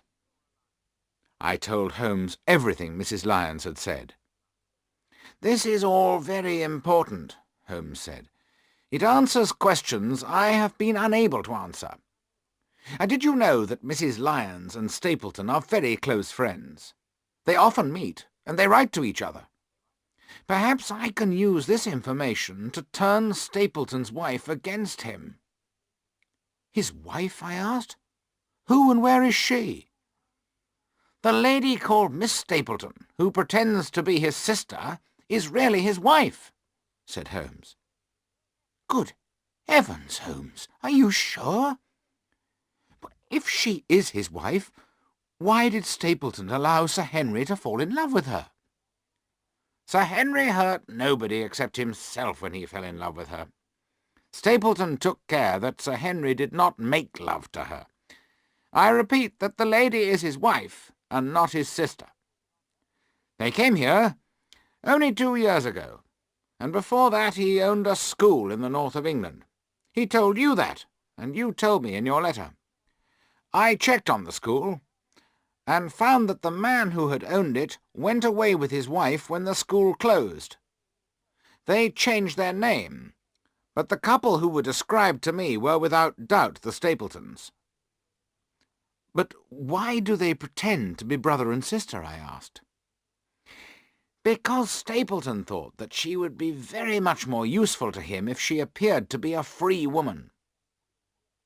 Suddenly I saw behind Stapleton's smiling face a heart with murder in it. So he is our enemy.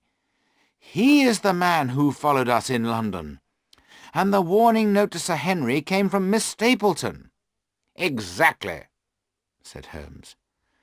But if Miss Stapleton is really his wife, why is he a close friend of Mrs. Laura Lyons? Your excellent work has given us the answer to that question, Watson. When you told me that Mrs. Lyons was getting a divorce, I realized that she hoped to marry Stapleton. He told her that he was unmarried and that he wanted to make her his wife. When she learns the truth, she may decide to help us. We must go and see her tomorrow. One last question, Holmes, I said. What is Stapleton trying to do? Holmes dropped his voice as he answered. Murder. Cold-blooded murder. That is what Stapleton is trying to do. Do not ask me for details. I am about to catch him in a trap. There is only one danger, that he will act before I am ready. Another day, or perhaps 2, and I shall complete my case. Until then, you must guard Sir Henry very closely. You should be with him today. However, what you have discovered is very valuable. As he finished speaking, an awful scream, a long cry of pain and horror, broke the silence of the moor. The sound turned my blood to ice. "Oh, my God," I whispered. "What is that?" Holmes had jumped to his feet. "Where is it, Watson?" he whispered, and I could see that he was shaken by the scream. The hopeless cry came again, louder, nearer, and more terrible than before. With it came a new sound, deep and frightening. "The Hound!" cried Holmes. "Come, Watson, come! Great heavens! If we are too late—"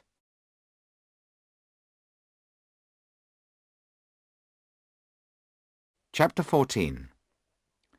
Death on the Moor. Holmes started running over the moor, and I followed him. From somewhere in front of us came one more hopeless scream. It was followed by the sound of something falling heavily. We stopped and listened. I saw Holmes put his hand to his head. "He has won, Watson. We're too late. I was mad not to act sooner. And you, Watson, look what happens when you leave the man I asked you to guard. But if the worst has happened, we shall see that Stapleton doesn't go free." We ran through the dark towards the place where the cries had come from. We reached a rocky edge from which a steep side fell away. Below us we saw the body of a man. He was lying with his face down on the ground. He had fallen on his head, which was bent under him, and his neck was broken. Holmes lit a match. We saw with horror the blood running out onto the ground from his head. We both remembered clearly the suit the man was wearing. It was a thick red-brown country suit. It was the suit Sir Henry had been wearing on the morning when we first met him in Baker Street. We saw it for a moment, and then the match went out. Our hearts turned sick and cold inside us. "The devil! The murderer! I shall never forgive myself for leaving Sir Henry alone," I whispered angrily. "It's more my fault than yours," said Holmes. "I have let this good man die because I was busy with the last details of my case. It is the greatest mistake I have ever made. But why did he come out onto the moor? I told him it would lead to his death." Now both Sir Henry and his uncle have been murdered. By heavens, clever as he is, I shall trap Stapleton before another day is past." With heavy hearts we stood on either side of the broken body.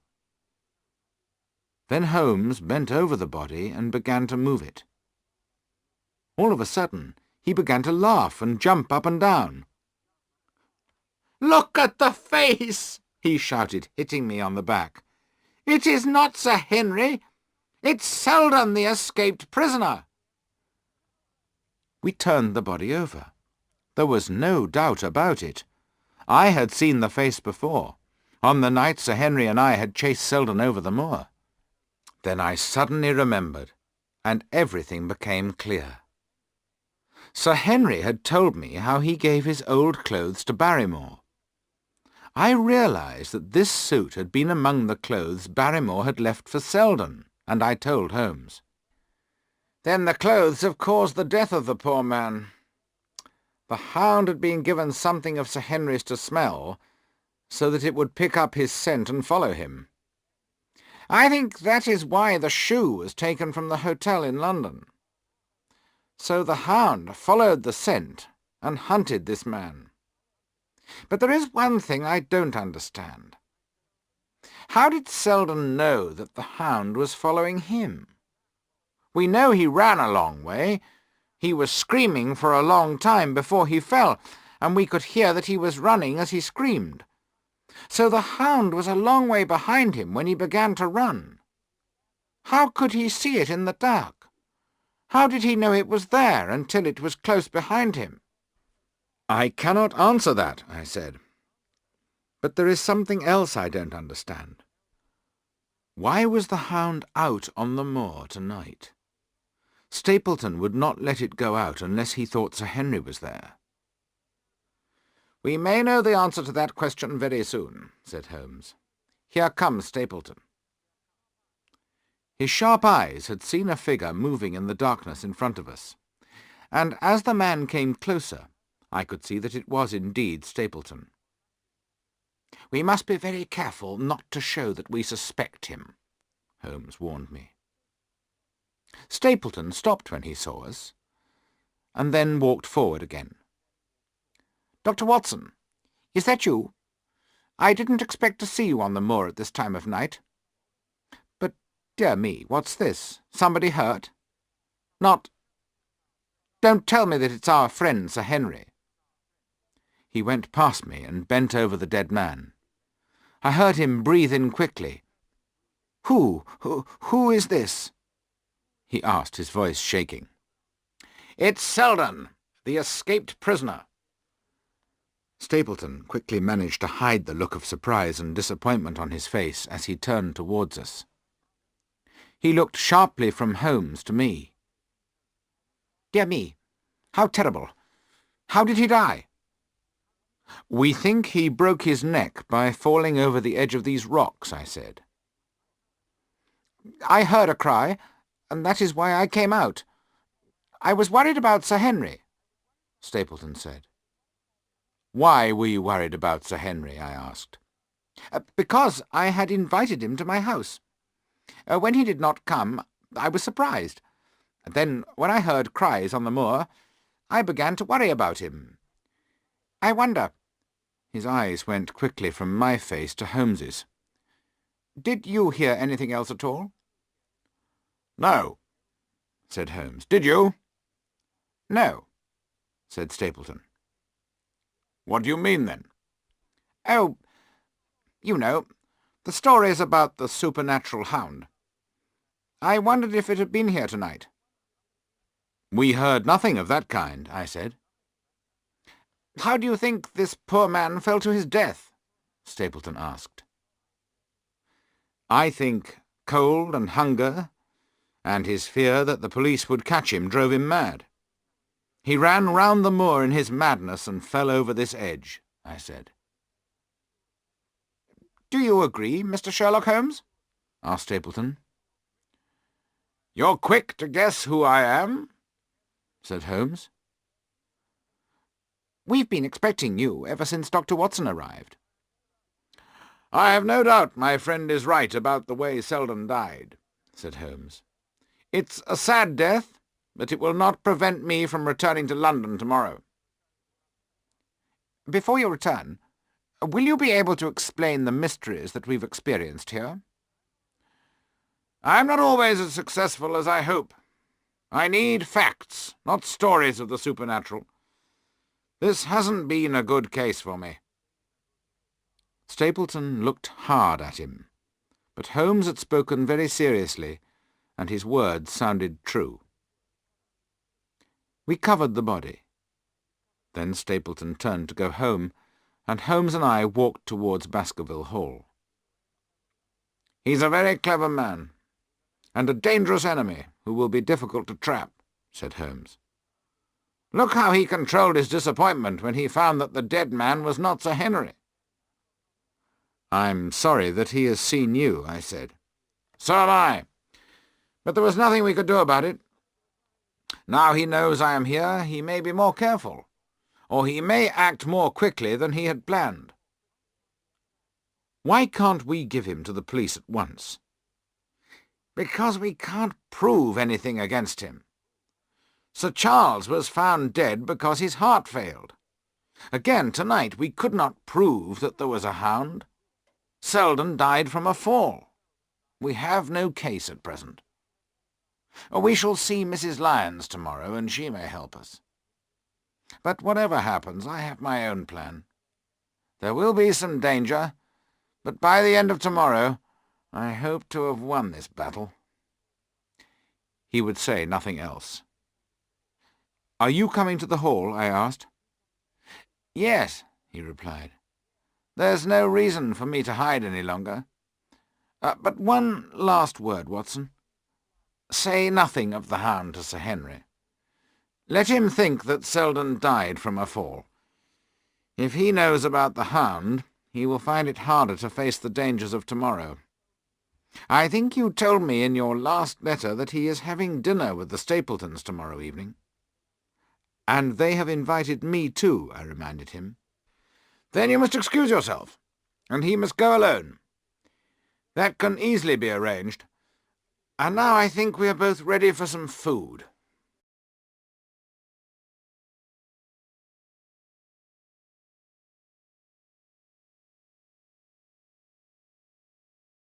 Chapter 15. The Trap. When we reached the Hall, Sir Henry was very pleased to see Holmes. But he was surprised that Holmes had no luggage, and that he appeared so unexpectedly. I had the unhappy job of telling Barrymore and his wife about her brother's death. Mrs. Barrymore cried and was very sad indeed. During dinner, Sir Henry told us that he had spent a dull day and evening on his own. He had kept his promise to Holmes, and so he had not accepted the Stapletons' invitation to their house that evening. We did not tell him how glad we were that he had stayed away from the moor. Holmes started to say something, and then he stopped suddenly. His eyes were fixed on one of the pictures of the past Baskervilles on the wall. "Sir Henry, could you tell me which Baskerville that is?" he asked. Sir Henry and I both looked at the picture. "That is Sir Hugo, the one who started all the trouble," said Sir Henry. "He was the first to see the hound." Holmes looked hard at the picture, but said nothing more. Then, after Sir Henry had gone to his room, Holmes made me stand in front of the picture. "Is it like anyone you know?" he asked. He stood on a chair, and with his hands he covered the hat and hair of the man in the picture. "Good heavens!" I cried in surprise. I was looking at a picture of Stapleton's face. "Yes," said Holmes before I could say anything more. "There's not much doubt about it. Stapleton is a Baskerville. He looks like Sir Hugo, and he has the same evil character. Now I understand why he wants to kill Sir Henry. I am sure we shall find that he will inherit the Baskerville lands. And so we have one more answer. By tomorrow night Stapleton will be caught like one of his butterflies, and we shall add him to the Baker Street collection. We soon went to bed. I was up early in the morning, but Holmes was up earlier. He had already sent one message to the police about Selden, and another to his boy to stop him taking food to the hut. When Sir Henry joined us, Holmes told him that we had to leave for London immediately after breakfast. Sir Henry was very unhappy about this, but Holmes asked him to help us by doing everything Holmes ordered him to do. Sir Henry agreed to help in this way, and to go by himself to the Stapletons that evening. He also agreed to tell the Stapletons that Holmes and I had gone to London, but that we would return to Devonshire soon. "One more order," said Holmes. "I want you to drive to the Stapletons' house, and then send the driver away. Let the Stapletons know that you're going to walk home across the moor." "Across the moor?" said Sir Henry, very surprised. "But you have told me again and again not to do that." "This time it will be completely safe. I know that you are brave enough to do it, and it must be done." "Then I will do it. But you must keep to the path between the Stapletons' house and the Grimpen Road, which is your natural way home. Do not leave the path and the road." I was very surprised by all this. Holmes had told Stapleton that he would return to London, but he had not said that I was going too, and I was very worried that neither of us would be with Sir Henry when he walked across the moor that night, but we had to obey Holmes's orders. Holmes and I left Baskerville Hall immediately after breakfast, and went to the station at Newtown. A small boy was waiting on the platform. "Any orders, sir?" he asked Holmes. "You will take the train to London, my boy. When you get there, you will send a telegram to Sir Henry in my name. It will ask him to send to me at Baker Street the pocket-book I left at the Hall." I began to understand some of Holmes's plan. When Sir Henry received the telegram sent by Holmes's boy, he would think that we had arrived in London. He would tell Stapleton, who would then also believe that we were far away from Baskerville Hall. In fact, we would be very close in case Sir Henry needed us. We left the station and went to see Mrs. Laura Lyons. I introduced Holmes to her. After they had shaken hands, he said, "Dr. Watson has told me everything, Mrs. Lyons. We see Sir Charles's death as a case of murder. Both Stapleton and his wife are suspects." Mrs. Lyons jumped from her chair. "His wife?" she cried. "He has no wife. He is not a married man." "I have come here ready to prove that he is married, and the woman who calls herself his sister is really his wife," said Holmes. He took some photographs and papers from his pocket and showed them to Mrs. Lyons. She looked at the photographs and read the papers. When she put them down, I could see that she had accepted the truth. "I thought this man loved me," she said, "but he has lied to me. Ask me what you like, Mr. Holmes, and I will tell you the truth. I never thought any harm would come to Sir Charles. He was a dear old gentleman who was very kind to me. I would do nothing to hurt him." "I believe you, Mrs. Lyons," said Holmes. "Now, let me tell you what I think happened. You can tell me if I'm right or if I'm wrong. First of all, I think Stapleton told you to write the letter to Sir Charles and to ask him for help. He also told you to ask Sir Charles to meet you at the moor gate. Then, after you had sent the letter, Stapleton persuaded you not to meet Sir Charles after all." "Stapleton told me that he could not allow any other man to give me the money for my divorce," Mrs. Lyons said. "He said he was poor, but that he would give all his money to bring us together. Then, after I heard about Sir Charles's death, Stapleton told me to say nothing about my letter and the meeting. He said I would be a suspect. He frightened me into staying silent." "Yes," said Holmes. "But you wondered about him." She said nothing for a moment and looked down. "Yes," she said.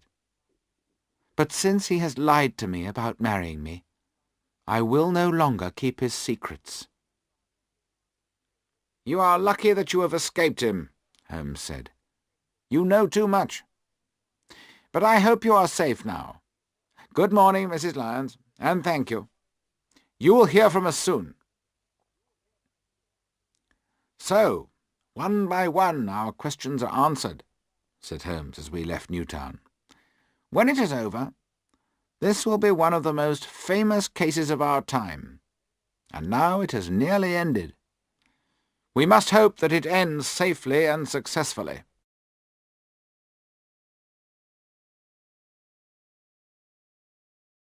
Chapter 16. The Hound of the Baskervilles. That evening Holmes and I drove across the moor until we could see the lights of the Stapletons' house in front of us. Then we got out and began to walk very quietly along the path towards the house. When we were very close, Holmes told me to stop. He took his revolver from his pocket, and I did the same. "We shall hide behind these rocks," he whispered.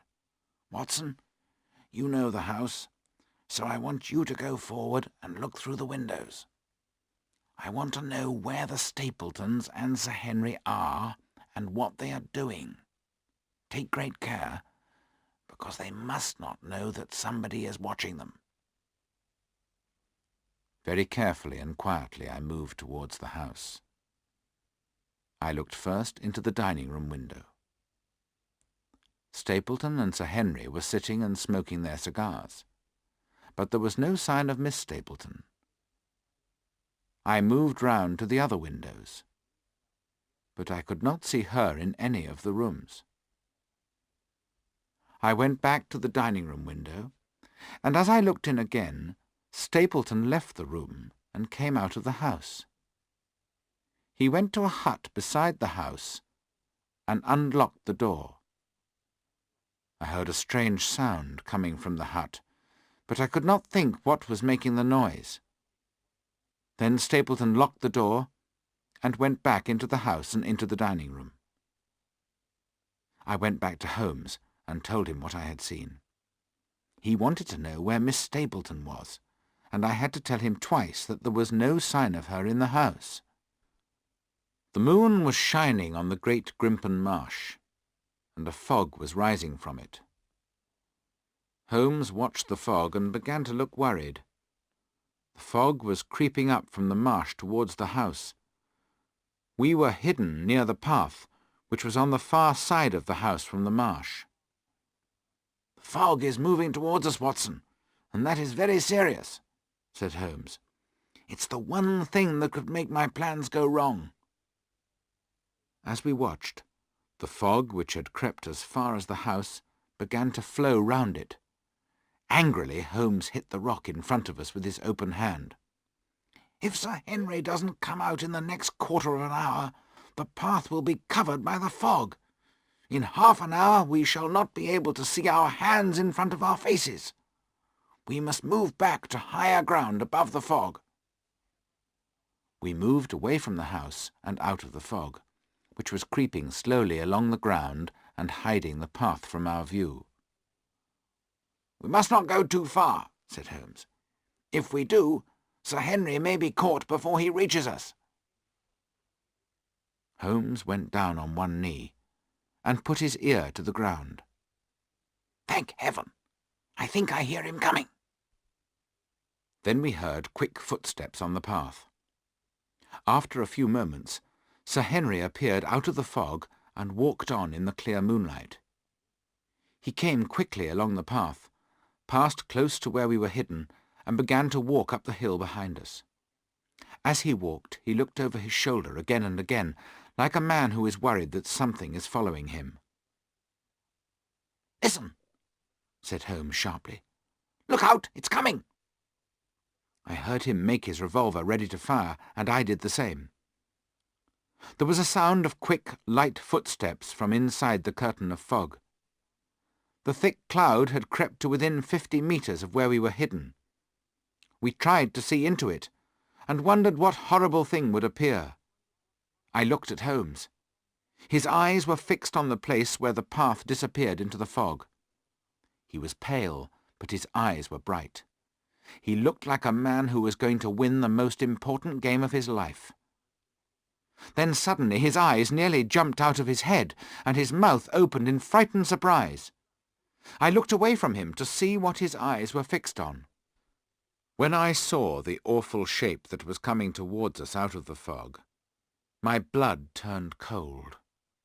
The revolver nearly fell from my hands, and my whole body froze with fear.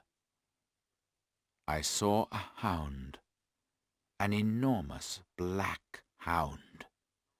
It was bigger than any dog I had ever seen. But it was something else that filled us with terror. No human eye had ever seen a hound like this one. Fire came from its open mouth. Its eyes were burning. Flames covered its head and body. It was a more horrible sight than anyone could imagine. A hell-hound sent by the devil. It was not a creature of the natural world. The huge, black, burning hound ran quickly and silently after Sir Henry. Far away along the path we saw him turn and look back at the hound. His face was white in the moonlight, and his hands were lifted in horror. He watched helplessly as the terrible creature got closer to him. We were so frozen by the ghostly and unnatural sight that we let the hound go past us, and we could not move. Our friend was near to death, and we were helpless with fear. Chapter 17. The Search for the Murderer. Then our fear for Sir Henry became greater than our terror. Holmes and I fired our revolvers together. The creature gave a loud cry of pain, and we knew we had hit it. But it did not stop, and ran on after Sir Henry. When we heard the cry of pain, our fears disappeared. This was no supernatural hound. Our bullets could hurt it, and we could kill it. We ran after it as fast as we could. I have never seen anyone run as quickly as Holmes ran that night, and I could not keep up with him. In front of us on the path we heard scream after scream from Sir Henry, and the deep voice of the hound. I saw the creature jump at Sir Henry and throw him to the ground.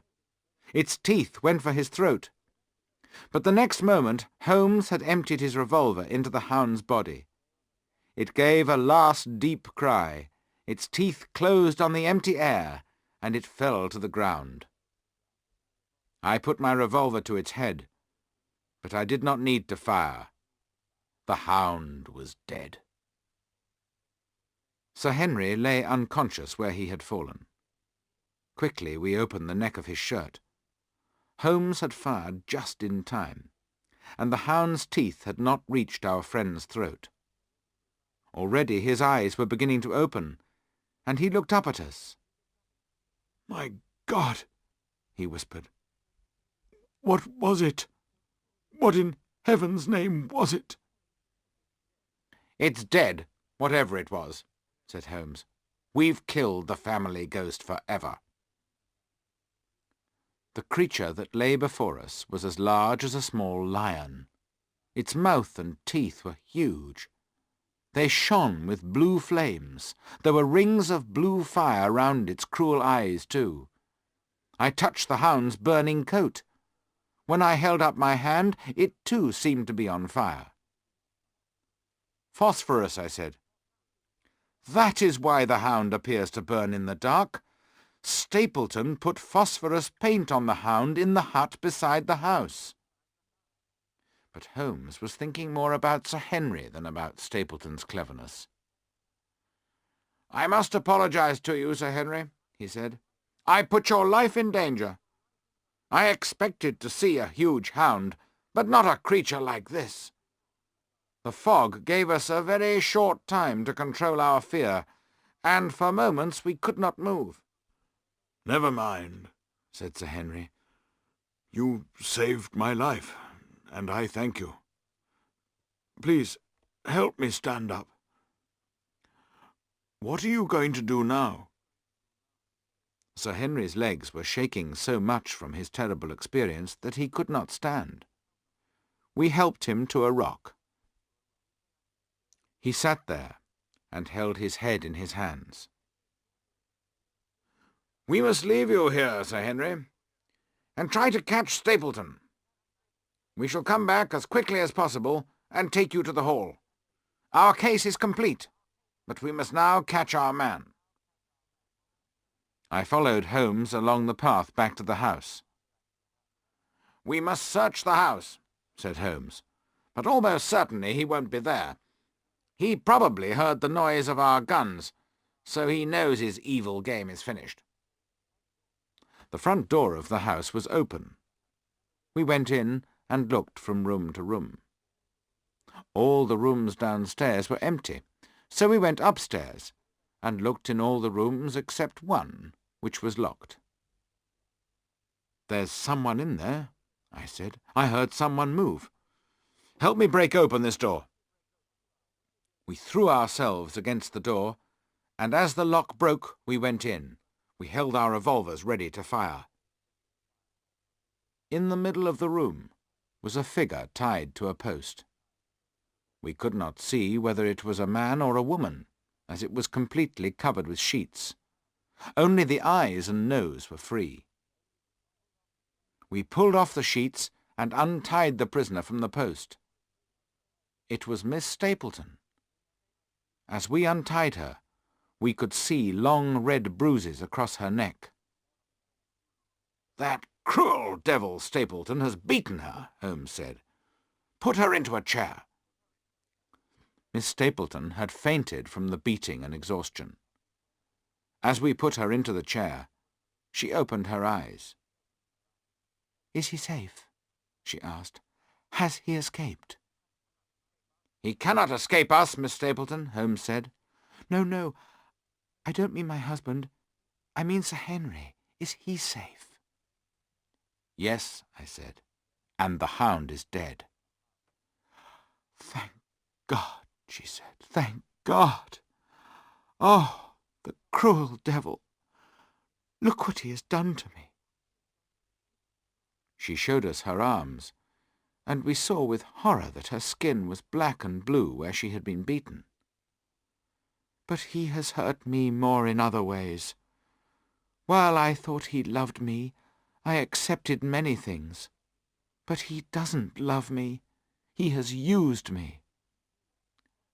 "Then help us now," said Holmes. "Tell us where he is gone." "There is an old house on an island in the middle of the marsh," she said. "He kept his Hound there. He also had the house ready in case he needed to escape. He will be there, I'm sure." "Nobody could find his way into the Grimpen Marsh in this fog tonight," said Holmes, looking out of the window. The fog lay like white wool against the glass, and we knew we could not try to follow him until it cleared. We decided to take Sir Henry back to Baskerville Hall. We had to tell him everything about the Stapletons, and he was deeply hurt when he heard the truth about the woman he loved. The news that she was married and the awful fear he had experienced brought on a fever. We sent for Dr. Mortimer, who came and sat with Sir Henry throughout the night. On the following morning, Miss Stapleton took us to the path through the marsh.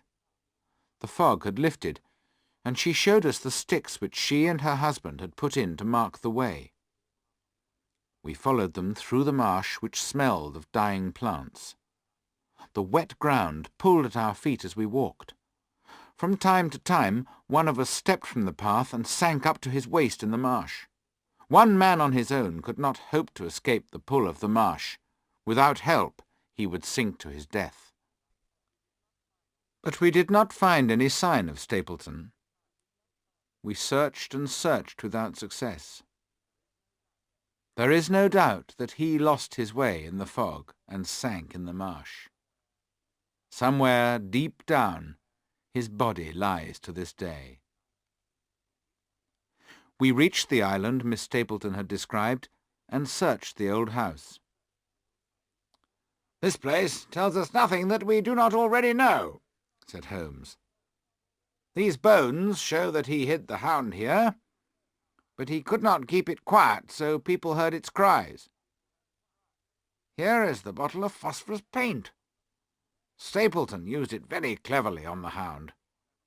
After what we saw and felt last night, we cannot be surprised that Sir Charles died of fright. And now I understand how Selden knew that the hound was following him in the dark. It's not surprising the poor man screamed and ran as he did. The old story of the supernatural hound probably gave Stapleton the idea of using phosphorus. Very clever. I said it in London, and I say it again, Watson. We have never had a more dangerous enemy than the one who is lying out there." And he pointed to the great marsh that was all round us.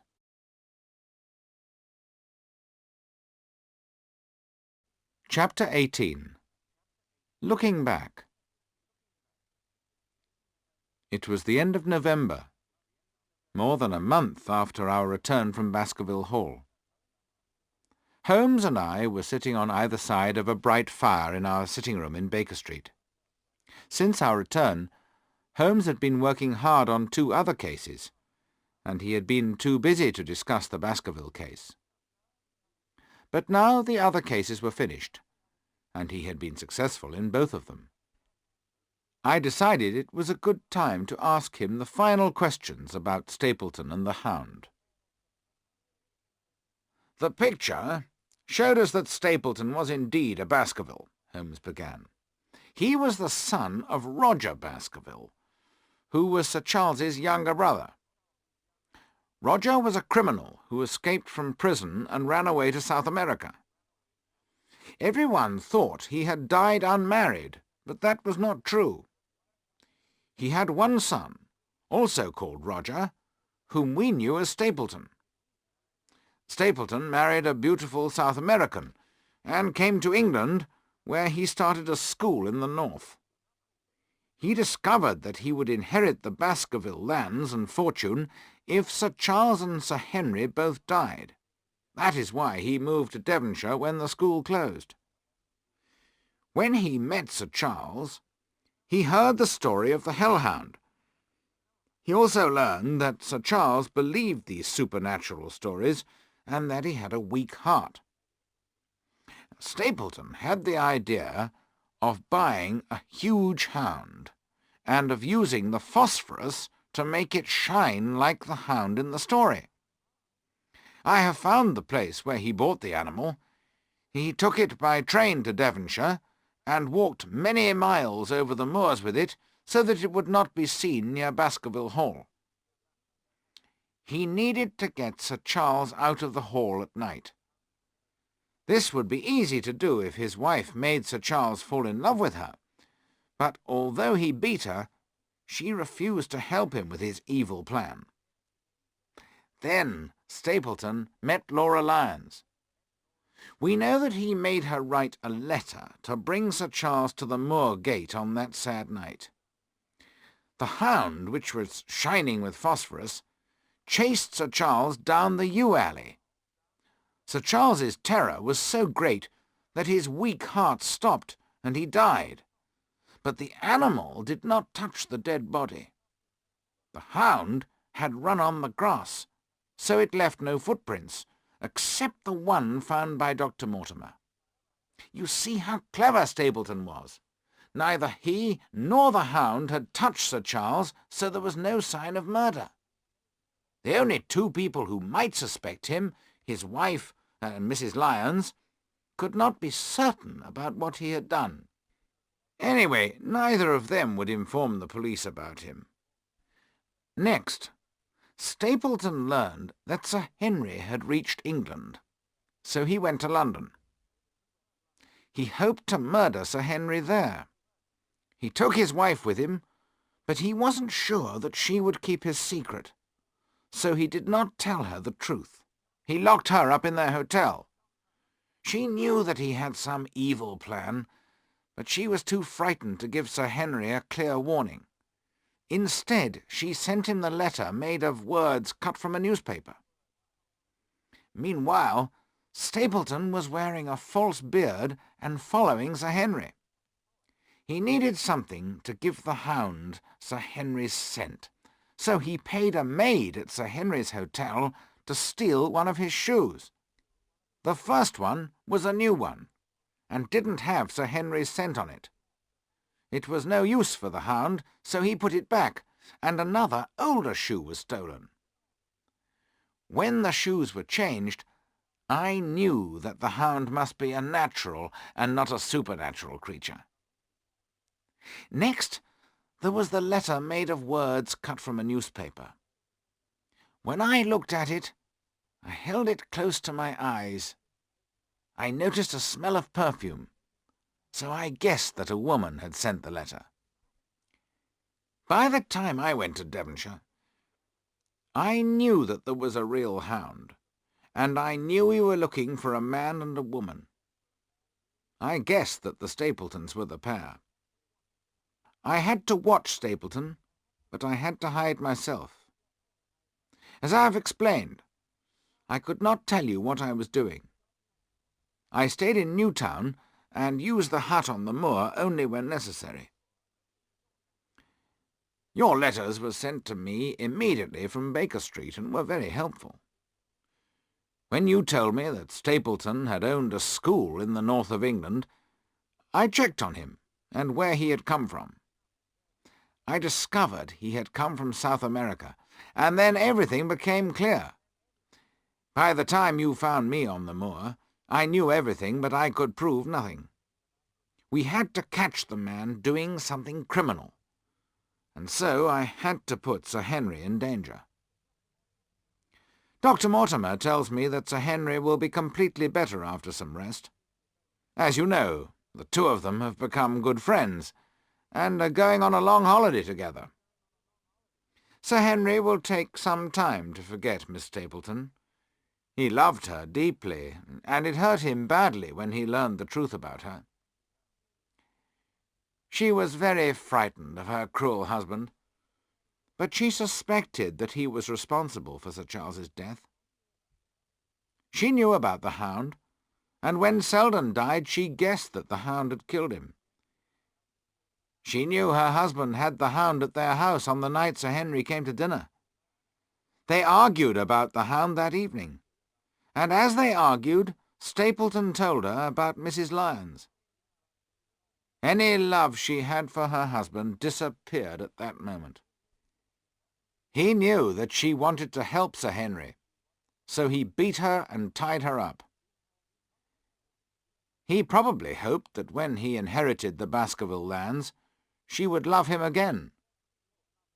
He certainly thought that she would keep silent if she became Lady Baskerville, but I think he was wrong. He had been too cruel to her. She could not forgive him or love him again, nor, I think, allow him to enjoy the results of his crime. Of course, he could not frighten Sir Henry in the same way as Sir Charles. Sir Henry was a young and healthy man, so he kept the Hound hungry. He knew that the animal would either kill Sir Henry, or would hurt him so badly that it would be easy to complete the murder. I had one last question for Holmes. But Stapleton was living so close to Baskerville Hall, and using a false name. It looked very strange. How would he explain that to the police? if after Sir Henry's death he then inherited the Baskerville lands and fortune. I don't know how he planned to explain the false name, and why he was living at Penn House, said Holmes. I can only say that he was a very clever man. I am sure he had thought of an answer to the problem. But that's enough work for the evening, Watson. I have 2 tickets for the theatre. If we get ready now, we shall have time to stop at my favourite restaurant for some dinner on the way.